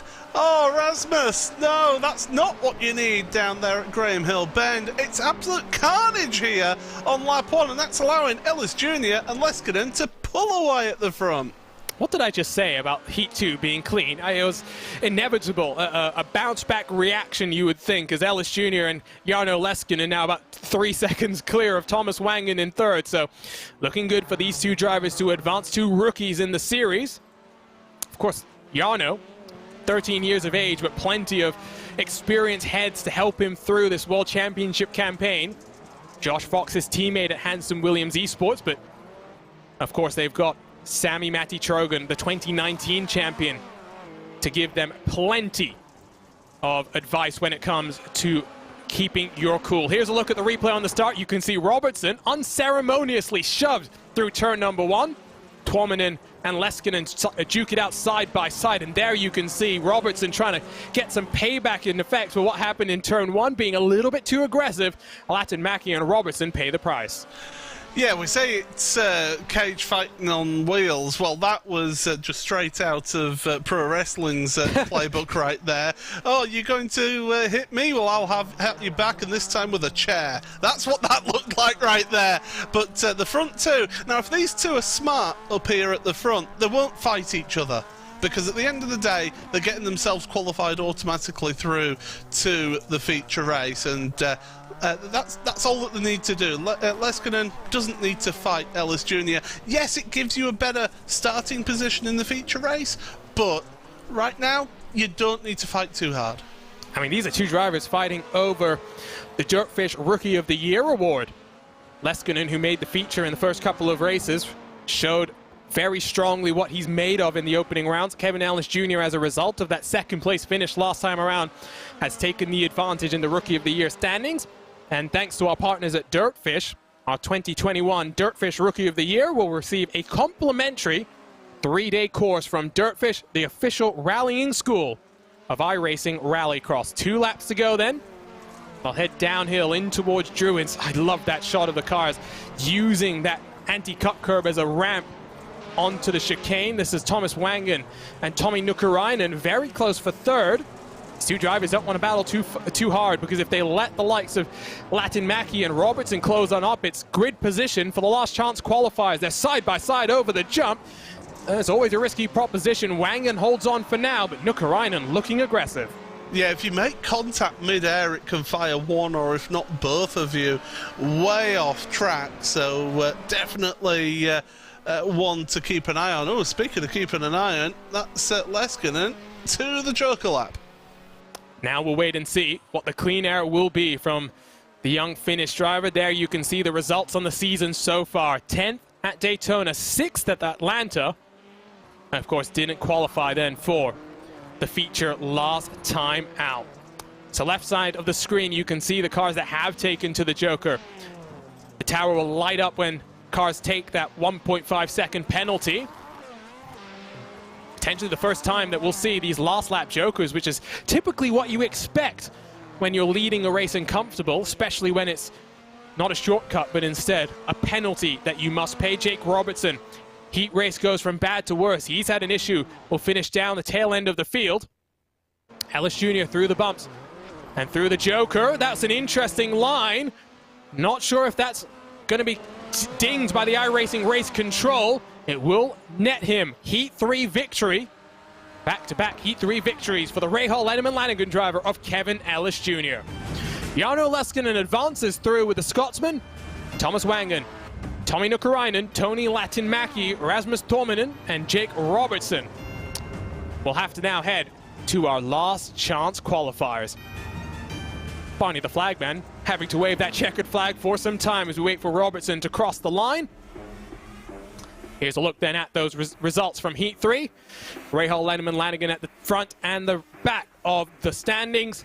Leskinen in second, Wangen, Nukrainen, Latinmäki, and Tuominen through 6th position. Final Yokohama starting grid for our heat, as Heat 4 is ready to get underway. Tommy Holman, victorious at Daytona, lines up alongside the defending Rallycross champion. Johan Hart has not enjoyed the best start to his title defense that he might have been hoping for. Let's see what he can do on the outside of the front row. Atu Hakoleto, Otto Taskinen, 3rd and 4th positions. The second Delomo in action today, Quintin Delomo in his rookie campaign alongside the Frenchman Louis Lejeune. Matt Busa competed yesterday in the eNASCAR Coca-Cola iRacing Series season finale from Texas. Now full focus on his Rallycross campaign for the rest of 2021. One more heat, 5 more laps on the board, 2 more trips straight to our 10-lap feature.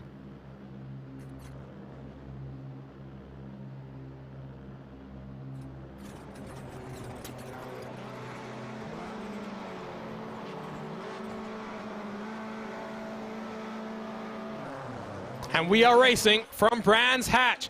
Good start from Harth. What can he do to challenge for the race lead? Holman and Harth side by side. Somehow the Frenchman makes it work. Supremely confident. Harth to the front. Holman hits the wall, and he's going to cause a bit of a stack up behind. Taskinen and Hakoleto battling over 3rd and 4th position. Taskinen to the inside of Tommy Holman.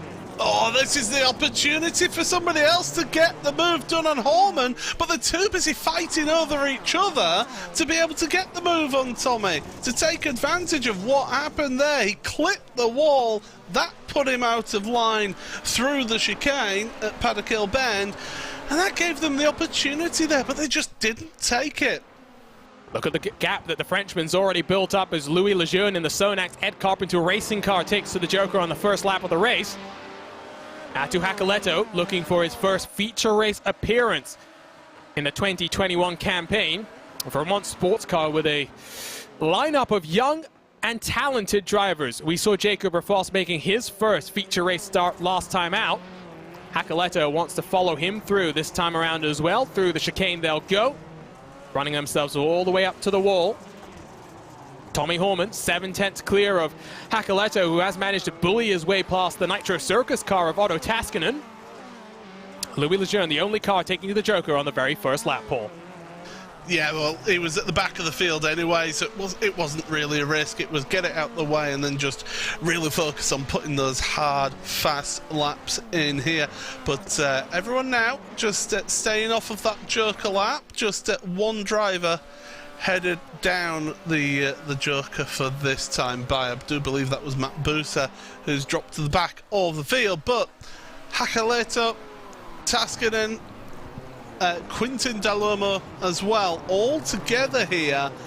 And right now they're not really catching up to the 2 leaders, and that's just meaning that they're sort of cementing themselves into that last chance qualifiers. And for Tommy Holman, Paul, I mean, one to kick off the season in what was a really close finish between him and his teammate Joni Ollikainen. And I really thought Holman would be one of the championship favorites this year. But then he went to Atlanta 7 days after Daytona, didn't qualify for the feature, didn't have the best qualifying performance either, at 11th on the grid heading into the heat races. Bounced back in Iowa to get a top 5 finish. He needs consistency here as we ride on board Quintin Delomo down to the Joker along with Otto Taskinen. Yeah, working their way through. You can see how bumpy that Joker lap is, and that's why it's so slow through there. Onto the brakes for turn 1. No move being made, so Otto stays in front, although Delomo does look to the inside, clips the wall there. So easily done, because you look at how millimetre perfect these drivers are having to drive to use up all of the available track and then some. I do also love the 199 design. It is one of my favorite cars in the grid. Really just fun. That's what Nitro Circus is about, isn't it? Fun, fun, fun. Maybe we'll see the 199 Travis Pastrana in some of our All-Star Invitationals now that Nitro Rallycross is on a bit of a hiatus after the first couple of weekends. Had some exciting racing action as Rallycross in America kicked up to another level. Johan Hart, Tommy Holman into turn 1, final lap of the race. 1 second separating these two drivers. Atu Hakoleto 1.5 back, so Hakoleto not really a threat at this point in time, and Hakoleto is going to finish in third here because Otto Taskinen 3 seconds adrift from third position. There's a look at the results for the defending champion. 4th and 3rd to kick things off, but then Iowa, not an easy race to say the very least for Hart. Certainly wasn't, but he's not had the best of qualifying. He'll be honest with us with that, but he'll be happy to get into yet another feature race here in this round of the championship.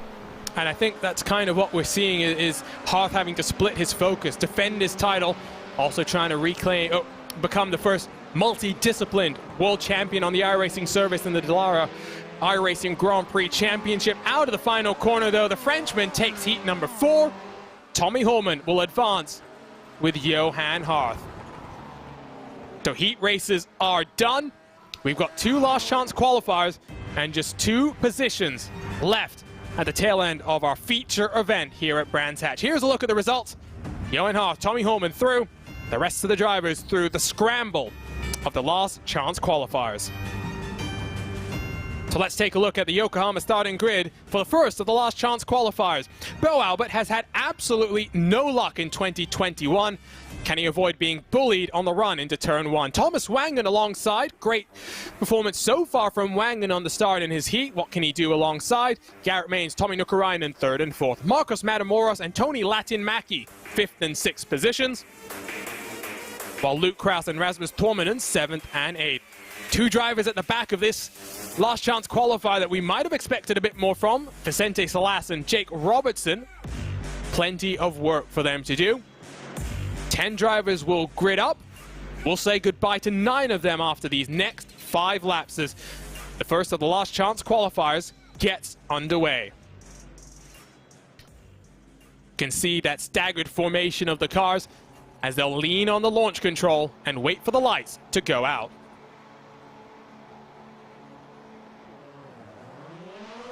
We are racing from Brands Hatch. It's a good launch from Bo Albert, who will defend the inside. Wangen tries to send it around the outside. Albert gets turned but holds onto his car in some sort of miracle. Rasmus Torminen will scramble through the chaos to go up into second. They are still crashing through the chicane. The question I have for Bo Albert is, has he got any damage though from that contact? He went into the wall hard. He could have suspension damage, which could cause him issues. You can see the whole left-hand side of his car is pushed in. That is substantial damage. Now, he's keeping at the front here, and he's clear of Toivonen right now. He's potentially looking at making himself a feature race appearance. Here we go. How happy would Bo Albert be as we'll take a look at the aerial shot of the start. Top 2 get away. They continue to wreck behind them. I think Jake Robertson gets involved in the middle of that second incident. And across the line, Albert and Tominen, they're clear of the rest of the field now. And there's smoke in the background of that shot then, so something's happened down the start and finish straight. This first last chance qualifier has just been absolute carnage. Speaking of carnage, flying off the track there. I believe that was Salas. It was. It continues to go wrong for Salas after such an impressive start in his 2021 Rallycross campaign. He'll end up watching on from the sidelines for the 2nd race in a row. Something else happened to Jake Robertson. I think that was the car that we saw with a big puff of smoke last time around. Albert Jokers early as well. Oh, not the best run potentially through there. He was getting caught by Rasmus Toivonen out there, so Rasmus potentially has got the hope of a win here. Here's what happened.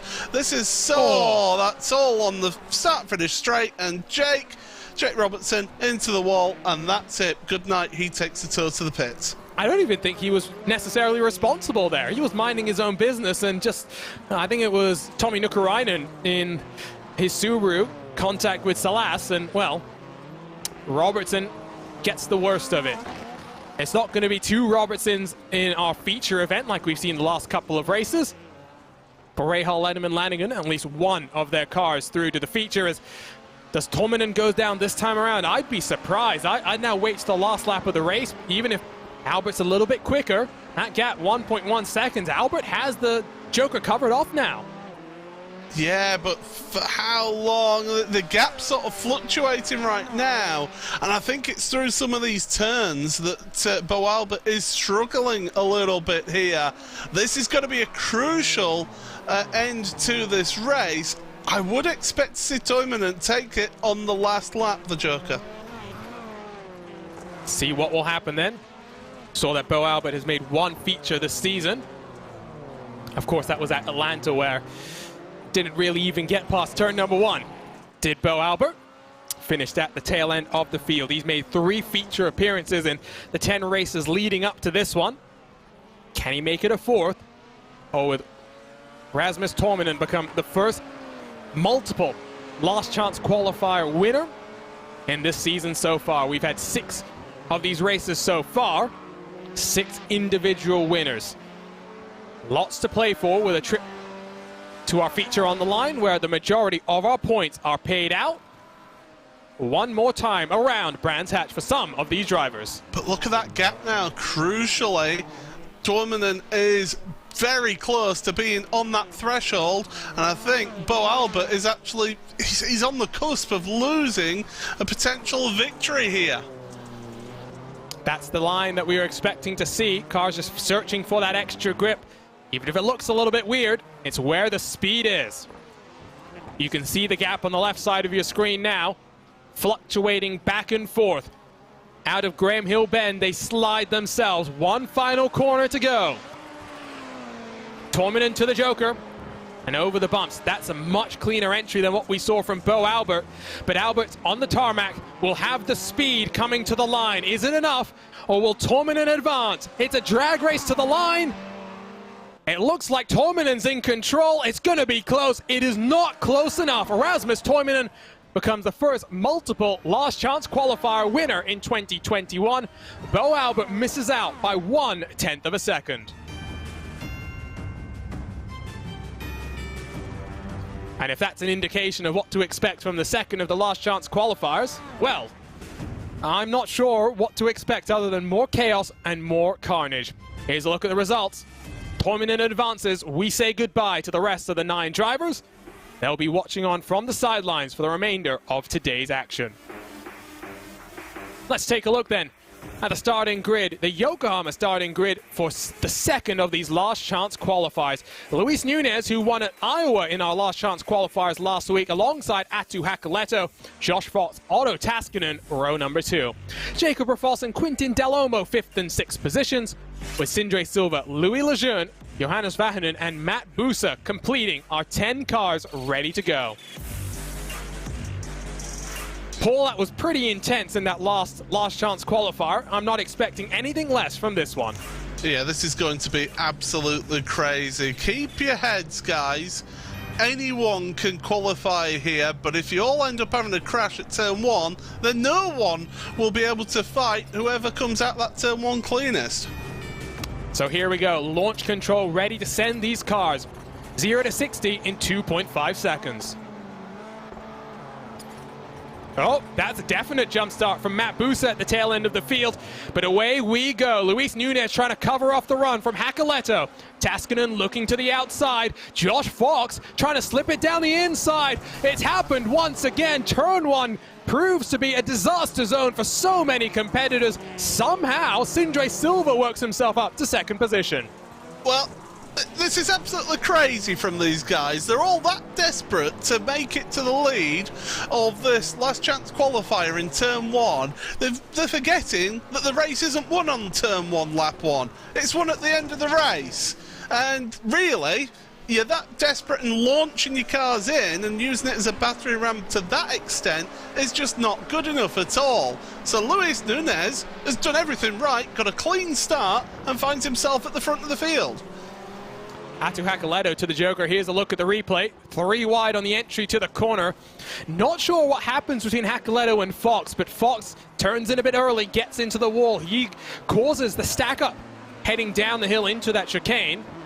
3 cars immediately down onto pit road. Otto Taskinen, Johannes Vahanen, along with Matt Busa. So not the best of days for any of those drivers. We'll say goodbye to them. wait to say hello from Circuit de Barcelona, Catalunya. Louis Lejeune chasing down Sindre Silva, Jacob Rafals 1.1 seconds ahead of these two competitors. But Luis Nunez, 1.8 seconds clear. Calm and comfortable in front.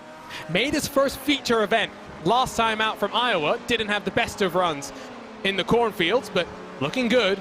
And he was pretty quick when we came here for our All-Star Invitational earlier this year. Sindre Silva to the Joker this time around for Team Yokohama.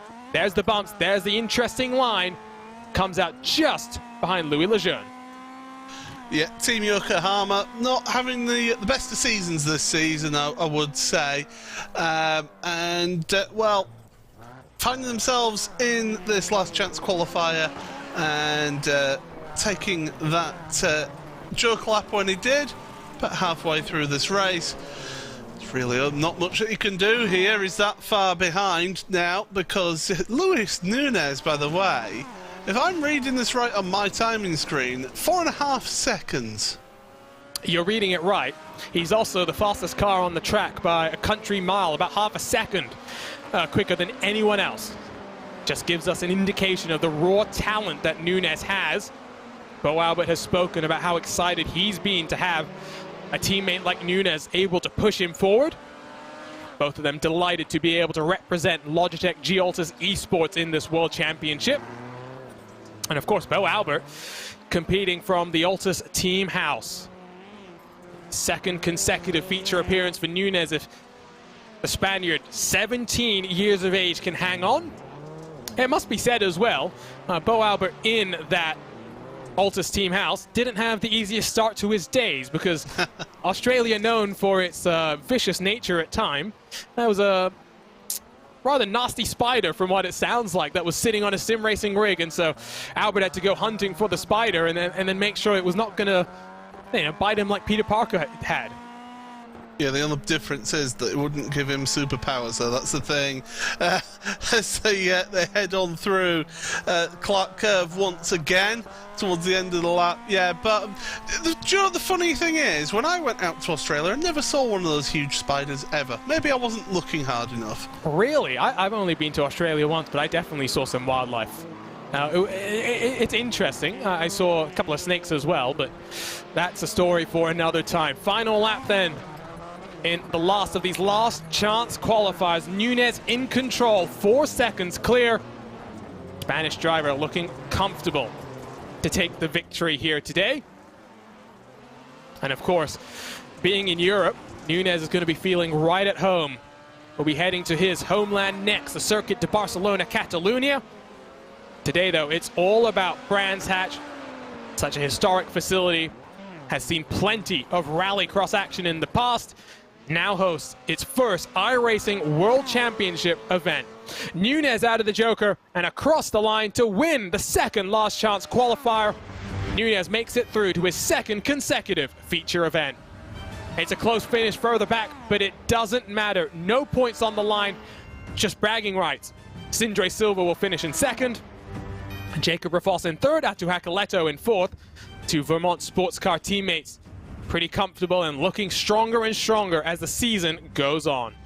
Louis Lejeune in fifth, Quintin Delhomme sixth, Josh Fox, Johannes Vahanen, Otto Taskinen, and Matt Busa all saying goodbye here from Brands Hatch. So 10 more laps here from Brands Hatch. The points are ready to be paid out. Don't go anywhere. Feature racing action in the iRacing Rallycross World Championship presented by Yokohama. Coming up next on the iRacing Esports Network.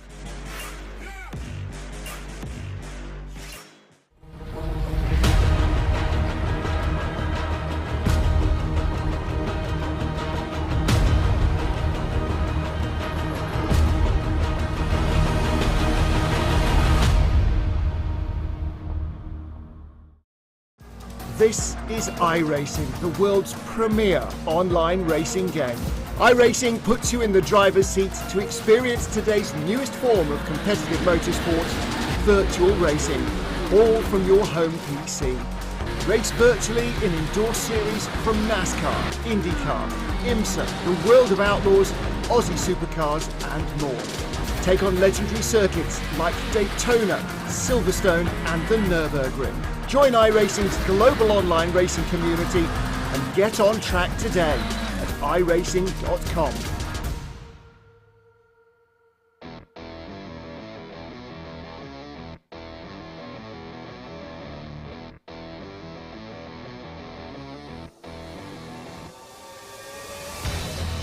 It's feature racing time in the 2021 iRacing Rallycross World Championship presented by Yokohama. There's one thing that separates first place from the rest of the pack: the finish line. High-performance, race-inspired Yokohama Advan tires give you the drive to win. Discover Advan at yokohamatire.com. My name is Arjuna Kankipati, alongside is Paul Smith, as we get set to see the first World Championship Rallycross race from Brands Hatch. It's been chaotic, it's been frenetic to say the very least, but Paul, now is when the points get handed out. Yeah, this is when you earn those big championship points towards your ultimate goal as to become a world champion here. And, well, for people like Johan Harf, he'll be wanting a really good point score to challenge John Robertson. We've got a bit of a pile up there down at the Graham Hill Bend. But John Robertson won last time out. He really has the ability and the talent to get another win here, but it will be tough. And if Robertson wins, it would be history-making, not just the first winner at Brands Hatch. The first time the Rallycross World Championship would have seen a driver win 3 races in a row. Mitchell de Jong, Joni Heikkinen, they've won 2 in a row respectively. No one has gone for the three-peat in 3 previous seasons of Rallycross action.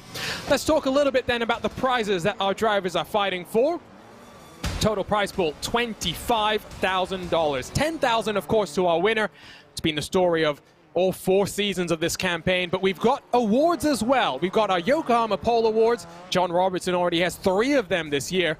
Dirtfish Rookie of the Year, that's not just for money, but for a 3-day driving course by the official rallying partner of iRacing Rallycross, Dirtfish. Most Improved Driver, currently Vicente Salas leads that, but he's been not really enjoying the best of runs since the second place finish at Atlanta, and then a hard charger. Whichever car can make up the most positions from their qualifying positions, Thomas Wangen currently leads those points.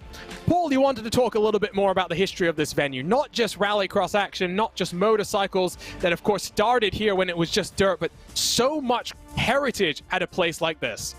Yeah, of course. It hosted the 2012 Paralympics here, and Alex Zanardi, who raced here in motor racing, raced in the hand cycling, won 2 Paralympic gold medals, and we still wish Alex all the best on his recovery.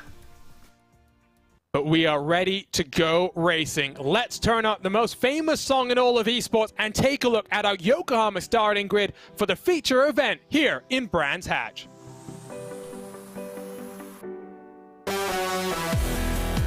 For the 3rd race in a row, John Robertson will lead us to the green flag. Joni Ollikainen looks to break his duck of victories in 2021, but Kevin Ellis Jr., Johan Harf lock out row number 2. Alex Bergeron, the king of the dirt, with 22 World Championship wins on the dirt oval side of things, will line up then in 5th, his best starting position in a feature alongside Killian Delhomme. Jarno Leskinen, Tommy Holman, Rasmus Porminen, and Luis Nunez complete the 10 drivers ready to race. This is a tough one, Paul. Quick prediction from you before we go racing. I think if he gets a good start, this is going to be John Robertson's day. I'm going to go with you as well. Pretty boring, but it's the same safe pick. 10 laps on the board. Feature race about to get underway.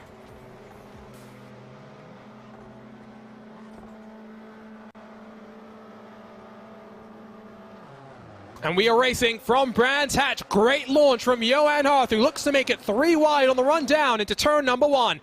Great shot of the cars as they funnel their way into the corner. Robertson gets bullied. Ollikainen gets on through. Some contact between Harf and Robertson. Robertson drops down the order. There's more carnage behind them, but crucially, Joni Ollikainen has scampered away with the race lead. Yeah, that's a big start for Yoni right there at the front. He's got the start that he needed. Kevin Ellis Jr. got caught up in an instant further down as well. That sent him with himself and Alex Bergeron, I do believe it was, who was up on 2 wheels. But my goodness, what a perfect start for Yoni Olakainen right there. Bullies his way past John Robertson at the start, and then, well, John Robertson and Johan Harf, teammates, but they're both fighting for a championship. And it was the slightest of touches between those two drivers, but it was enough to send Robertson wide and to let the gap build up. Here's a look at the start. You can see Olakainen was deep under the brakes. Gets a little bit of a touch as Robertson from Kevin Ellis behind, but this is crucial. On that run through the chicane, you can see, don't even think it was necessarily Hart's fault. You could see just how much commotion there was in the background. But that little bit of contact sent Robertson wide, has allowed Olakainen to break away. 2 seconds still the gap out front. Robertson half a second behind the defending champion in second position. Look at this mad scramble of cars though. Tommy Holman took full advantage. 4 positions gained from where he started. Not the best track position heading into this feature, but he's running up in 4th in front of Alex Bergeron. Yeah, got himself good track position right now. On the one driver taken to the Joker so far, Killian Delormeau, but he's way back at the rear, so I don't expect to see him moving forward at all. But there's the young man from Aylesbury there on screen, working hard, working the wheel. Again, you see just these lines that these drivers are able to take just lap after lap, the consistency that they both show. And interesting, John Robertson should I say, words. He takes that tighter line through Druids, whereas Johan Harf takes that really wide line out into the gravel trap. Oh, Bergeron trying to get bullied is Bergeron as Kevin Ellis Jr. tries to get back on pass. Ellis Jr., who got mixed up in all the action, will take to the Joker this time around.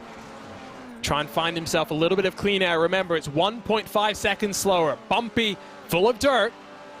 Ellis Jr. might actually now fall behind Jarno Leskinen, so not going to be clean track for him. There you can see the Rahal Lenneman-Lanigan machine has been through the wars already. And Rasmus Torminen looks to his inside. On board we ride with the Scotsman. Very impressive second place finish last time from Iowa. Has made it through to the feature once more. He's looking for a victory. That was the one goal he had on his mind coming into the season. Deliver the kind of pace that we saw from him in the qualifying series. It was on full display in the cornfields of Iowa. Staying in Europe was impressive at Brands Hatch in the All-Star Invitational. I would suspect, though, that Barcelona, Catalunya, we may see Ellis Jr. really mixing it up at the front. Gap out front, Jani Olakainen starting to pull away as Nunes takes to the Joker this time around. Olakainen has got that Delta Joker covered. I think Olakainen is looking comfortable. I said the same thing at Daytona when we saw Tommy Holman scream around his outside to take the victory. Well, his teammate is in this race, but he's a bit further back this time, isn't he? He's not there on his bumper, so Yone looking for his first win of the season right now. He's in a good position so far. I wouldn't expect to see him go for a Joker lap right until the last lap. Almost halfway through this one is over the jump. Great shot. Look at them land as well. Oh, camera almost got obliterated there, but seemingly very, very sturdy. That's the great thing about iRacing. You can place cameras wherever you want. Something I've heard from talking to the likes of Radio Show Limited, some of the coverage that they've done for the iRacing special events. Robertson has fallen off the back of Johan Harf, now 9 seconds adrift. It doesn't look like history will be wrote here today. Robertson will have to restart that charge to become the first driver in Rallycross history to win 3 races in a row. Halfway through this race, 5 laps still to go. Yeah, Robertson needs some sort of assistance, I feel, to be able to get any chance of a win here today. He's got his teammate in front, and right now they'll be focused on just hitting the markers, getting the quick lap times out of these vehicles. To be honest, if I'm Robertson, I'm not too worried about getting the win here. He's still on for a good ton of points here that will help him in his championship fight. It's all about consistency at the end of the day, and very consistent the last couple of races, 2 consecutive wins to build off the podium at the start of the season. Would make it 4 races, 4 podiums if things hold as they are. Holman about 2 seconds behind the battle for third. Doesn't look like the said esports driver is going to be a big factor in the podium equation. On board with your defending champion, Johan Harth, who of course will be busy this coming week. Head up the M25, about 2 hours drive from Brands Hatch to Silverstone, where tomorrow the Force Dynamic Dallara iRacing Grand Prix Championship will have its 5th round of the calendar, as they slide their way then back through onto the tarmac. Still waiting for the top 6 to come down in Joker. Nunez, Ellis Jr., Torminen, and Delomo, as you can see on the left side, have taken to the Joker. No one in the top 3 comes down this time around. And I wouldn't expect to see them heading down either. I think Leskinen has just taken to the Joker. There he is, right as I say that. So the young man from Naantali in Finland, just losing out the places due to the faster pace on track of those two going past. Although little contact with Kevin Ellis Jr., a little more. Now Kevin is someone who can give it back, and that's exactly what you're seeing right there. But that was clean. I mean, yes, they made contact, but they did so in the right way. And of course, these are 2 drivers fighting for your Dirtfish Rookie of the Year. So Ellis Jr. currently has the advantage. Also a nose in front, but over the jump, all sorts of sideways for Ellis Jr., who's going to try and slide it down the inside. Going to take advantage, but a bit more contact. That's going to send both of them into the wall. That's just disappointing stuff, but hard but clean racing. They were putting on a show for us leading up to that contact. I can imagine what sort of language is being used by Kevin right now, and it won't be broadcastable, that's for sure. But yeah, it was all good and hard and fair until, yeah, Graham Hill Bend happened, unfortunately. Meanwhile, the top 3, they're still as they are. Sorry. John Robertson, is he getting a little bit closer? No. What's happened to Alex Bergeron? There you see, pointing the wrong way in through turn number 1. He was looking on course for a career best 5th position in the Rallycross World Championship, but the multi-time World of Outlaws Sprint Car Champion not really enjoying the best time on that transition back onto the dirt. So we'll wait and see what happened to him. Robertson has to do something, though. It will be white flag. 1 more lap to go this time around. Bounces his way onto the Joker. Ollikainen and Harth stay out there for that final time around. Yeah, and Harth now will be hoping that he can just stay ahead. Here's what happened to Bergeron then. Goes into turn 1. Oh, he got that all wrong. Wrong line there. That's yeah, that's not ideal there, Alex. Not the first time we've seen cars making a mistake like that. So to be fair, it is something rather common. Ollikainen and Harth to the Joker this time around. Robertson might actually be within the window to leapfrog his teammate and the defending champion. We will wait and see, because back onto the tarmac for the final time, Joni Ollikainen. He took victory to close off 2020 in wine country at Sonoma. He's been consistent to start things off in 2021. It's taken 4 races, but Ollikainen finally wins once more. Joni Ollikainen takes his 3rd career iRacing Rallycross World Championship victory. Harth and Robertson in close pursuit, but Harth will take 2nd. The defending champion looks to try and rebound after a disappointing opening start to this season. Ollikainen on top and returns to victory lane. He's going to be an interesting force to watch now in Europe, Paul, because I think Barcelona Catalunya might be a place that Ollikainen looks very strong. Yeah, certainly. He looked very good here today. Got the perfect start to this race, and yeah, there you see him, 2.4 seconds in the lead.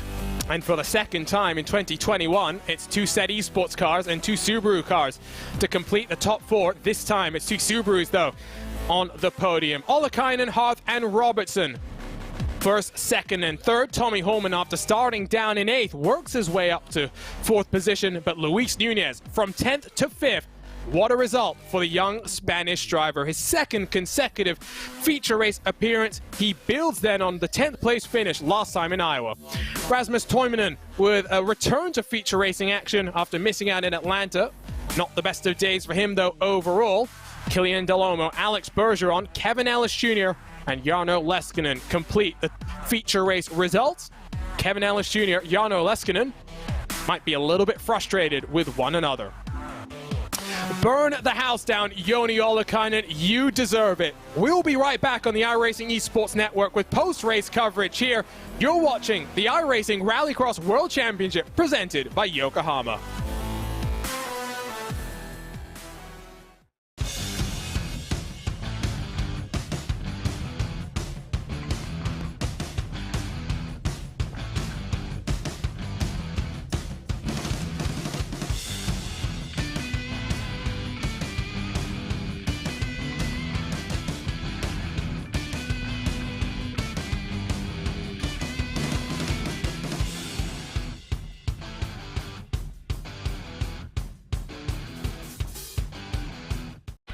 In 2018, Nitro Rallycross took the racing world by storm with the biggest jumps, the best drivers, and the most intense action ever. In 2021, Nitro Rallycross is expanding with 5 epic races. From the mountains to the Great Lakes, the desert, and the Sunshine State, Nitro Rallycross is coming to a racetrack near you. Nitro Rallycross, the series, revving up and taking off this September.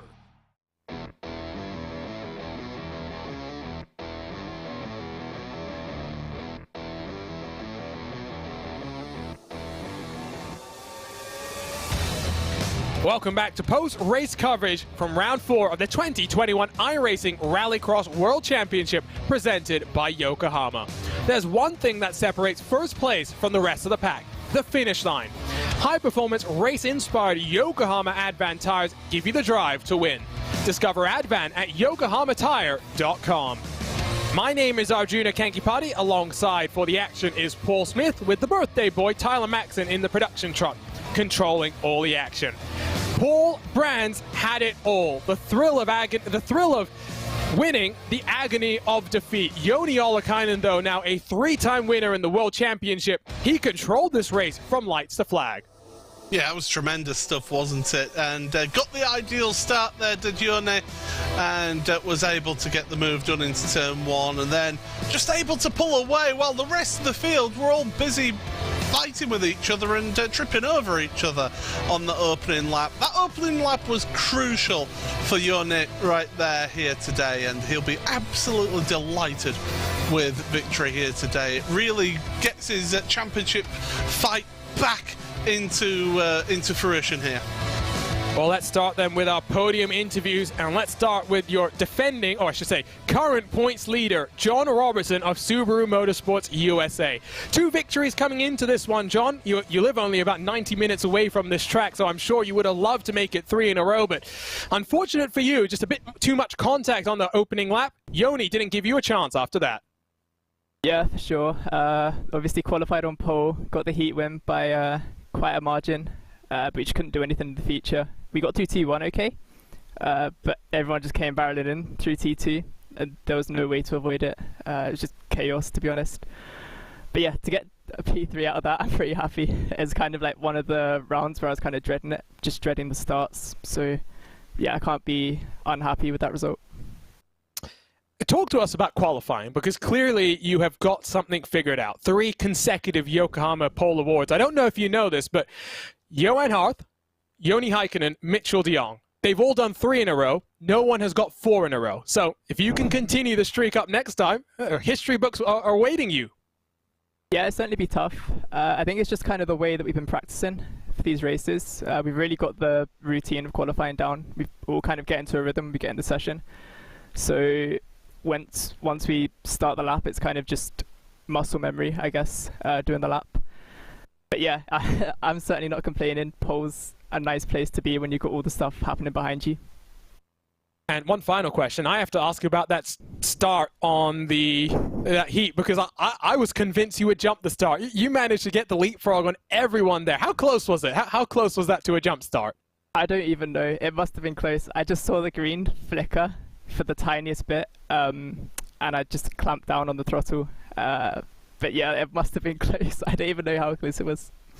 I have a feeling that's the best launch we've seen in 4 years of World Championship Rallycross action. So congratulations, John. I know you would have loved a victory, but third, I mean, you've been on the podium every single round of the season. Your championship hunt, you talked about consistency. Consistency's been the name of the game. We'll see you in 7 days from Barcelona. Great drive today. Cheers, guys. So that was John Robertson, the current points leader. And we'll now bring on in Johan Hart, the defending Rallycross World Champion. Paul Smith is standing by. Well, I would be standing by, but apparently we've lost Johan at the moment, so that's unfortunate for us here. Technical difficulties. You got to love live broadcasting, haven't you, Arjuna? Well, we'll do it live, as they say. I tell you what, while we wait to potentially get Johan back on the line, let's bring in our race winner, Joni Ollikainen. Joni, congratulations, third career victory. It took a couple more races than I'm sure you would have liked, because it was very close between you and your teammate Tommy Holman at Daytona, but you've been consistent this year, and consistency was rewarded with a great victory here. Yeah, thanks. I'm quite happy. It's been couple of races when we haven't had pace to race for win, so I'm quite happy to finally have the pace again. I've been quite lucky, to say the least, to score those good positions and not get crashed in heats and finals, so yeah, feels good. Were you a bit nervous about Brands? Because it is especially turn one, it is a tight corner, plenty of opportunity for chaos, and we saw it basically every time after we finished our heats. Last chance qualifiers were a bloodbath at time, and the feature race itself was a pretty interesting start there. Yeah, the turn one is always quite tough here. It's so narrow, and there's 10 cars trying to improve their position, so we knew it will be tough, but I think I was quite lucky, because I made some mistakes in my qualifying lap, so I finished P2 in qualifying, so that way I got P2 starting position for final, and actually at his track P2 is quite a lot better starting position than pole position, so I knew I have a good chance to take the lead in turn one, so yeah, I was quite confident going into final, and it worked out well, so I'm happy. Do you remember, Joni, what track you said you hated the most, or you were looking forward to the least coming into this season? Yeah, I think I have to change that answer now, because it looks like this is good track for me, but yeah, this track is quite fun to drive like alone, but just because all the carnage in turn one and start, it's quite crazy in races, so it's not my favorite because of that, but yeah, I guess it's not my least favorite track now because we got the win. Congratulations, Joni. We'll see you in 7 days from Barcelona. That should be a fun one. That's another track where it's fun to drive by yourself, but very difficult to pass at. So that was Joni Ollikainen, winner here at Brands Hatch. And I do believe we have the defending Rallycross World Champion on the line right now. Johan Hart is standing by with Paul Smith. Yeah, hopefully we've got Johan back there after the little technical issues. But Johan, you know, second place, that's the second step of the podium. You're looking to defend your championship. Just talk us through the action here today, because it looked chaotic out there. Yeah, well, you mentioned I'm trying to defend my championship. It's not looking good at the moment, but yeah, we're trying. T1 was a bit of a mayhem, I may say. Yeah. So yeah, well, I don't know. I made it through there. Got a really good start, as always, but yeah, couldn't really go anywhere on the outside. 3 wide, I can't really risk anything on the outside. The wall is pretty close, so yeah, just try to cycle in. Got a small lead from Joni because he was close to John, but yeah, cycled back in P2, and then it was just a not lap competition with him all the way. We traded lap times and managed to stay ahead of John. But yourself and John have really got the starts launch absolutely spot on there. You started on that second row of the grid and were able to get yourself up into second. A little bit of unintended sort of touch with yourself and your teammate, but from then on it was just you're under pressure all the time from your teammate because he wants to keep that championship lead, doesn't he? Yeah, exactly. Yeah. Couldn't make a mistake, but yeah. As I said, me, Johnny, and John, I felt like we were pretty much on the same pace, so it was just a matter of keeping the gun on track and making no big mistakes. Of course, I made a few mistakes here and there, but nothing major. And of course, you're having to manage both this and also the series tomorrow as well. Yep. How are you managing that as far as trying to retain your championship here, but also fight for a championship in the roadside? Yeah, but it's quite tricky. And this week we've got something else as well. We've got the time attack for the VCO Cup of Nations. So yeah, I'm pretty busy this week. And way over 20-25 hours of driving just this week for those 3 competitions. Well, I hope Alex Simpson is paying you enough, that's for sure. But thank you very much, Johan, and all the best for the rest of this weekend. Thank you, Bill. Cheers, guys. So Paul Smith trying to get Johan Hart a raise, I think there. What a race it was. Brands Hatch, the first time we've seen World Championship action from this track. Yes, we had, of course, the All-Star Invitational earlier in the spring, but the first time that we really got a look at what this track is going to put on for us at the World Championship level. Paul, it doesn't disappoint. What are you thinking about this layout now that we've seen it in action? I'm thinking it produced some tremendous action. Yes, there was a few little bits of contact and it got a bit messy, especially in those last chance qualifiers. But at the end of the day, it's nothing that we haven't seen before in this championship. But we got a tremendous feature race and a well-deserved win for Joni Ollikainen. So let's look then at the standings as they run. It is closed on up, 7 points between John Robertson and Joni Ollikainen. Tommy Holman now sits in third, while as a result of Kevin Ellis Jr. and Vicente Salas having a bit of a disappointing weekend, I think that puts it mildly, especially in the case of Salas. Harth, in his quest to defend his title, is up now to fourth. Battle for your bubble, the relegation battle, is also very, very close. Bergeron, with his 8th place finish, sits just outside looking in. If he had got that career best finish in the top 5, would have been on the inside of that top 10 bubble. And it's really hard to quantify and to qualify just how crucial it is here, Paul, to stay inside that top 10. It's not just prize money, it's not just bragging rights, but it's not having to go through the treacherous road that is qualifying for a world championship. Yeah, and we've seen how desperate it can be to try and qualify for this World Championship. You've got a limited number of spots on the grid, so these drivers, they know how hard it is to qualify. That's why you need to, you really need to push on and get yourself in that automatic spot. Well, Brands Hatch, what fun we've had, but it's time to wrap up as round 4 of the iRacing Rallycross World Championship presented by Yokohama is in the books.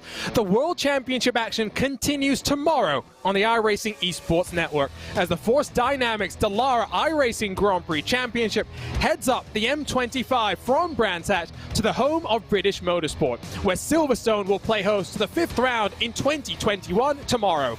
Catch the action at 7 p.m. UTC or 3 p.m. Eastern. We'll be back in 7 days' time as the virtual paddock sets up shop on the Spanish coast and at the Circuit de Barcelona, Catalunya for round 5 of the iRacing Rallycross World Championship on October 20th. Until then, we'd like to thank you for joining us on the iRacing Esports Network.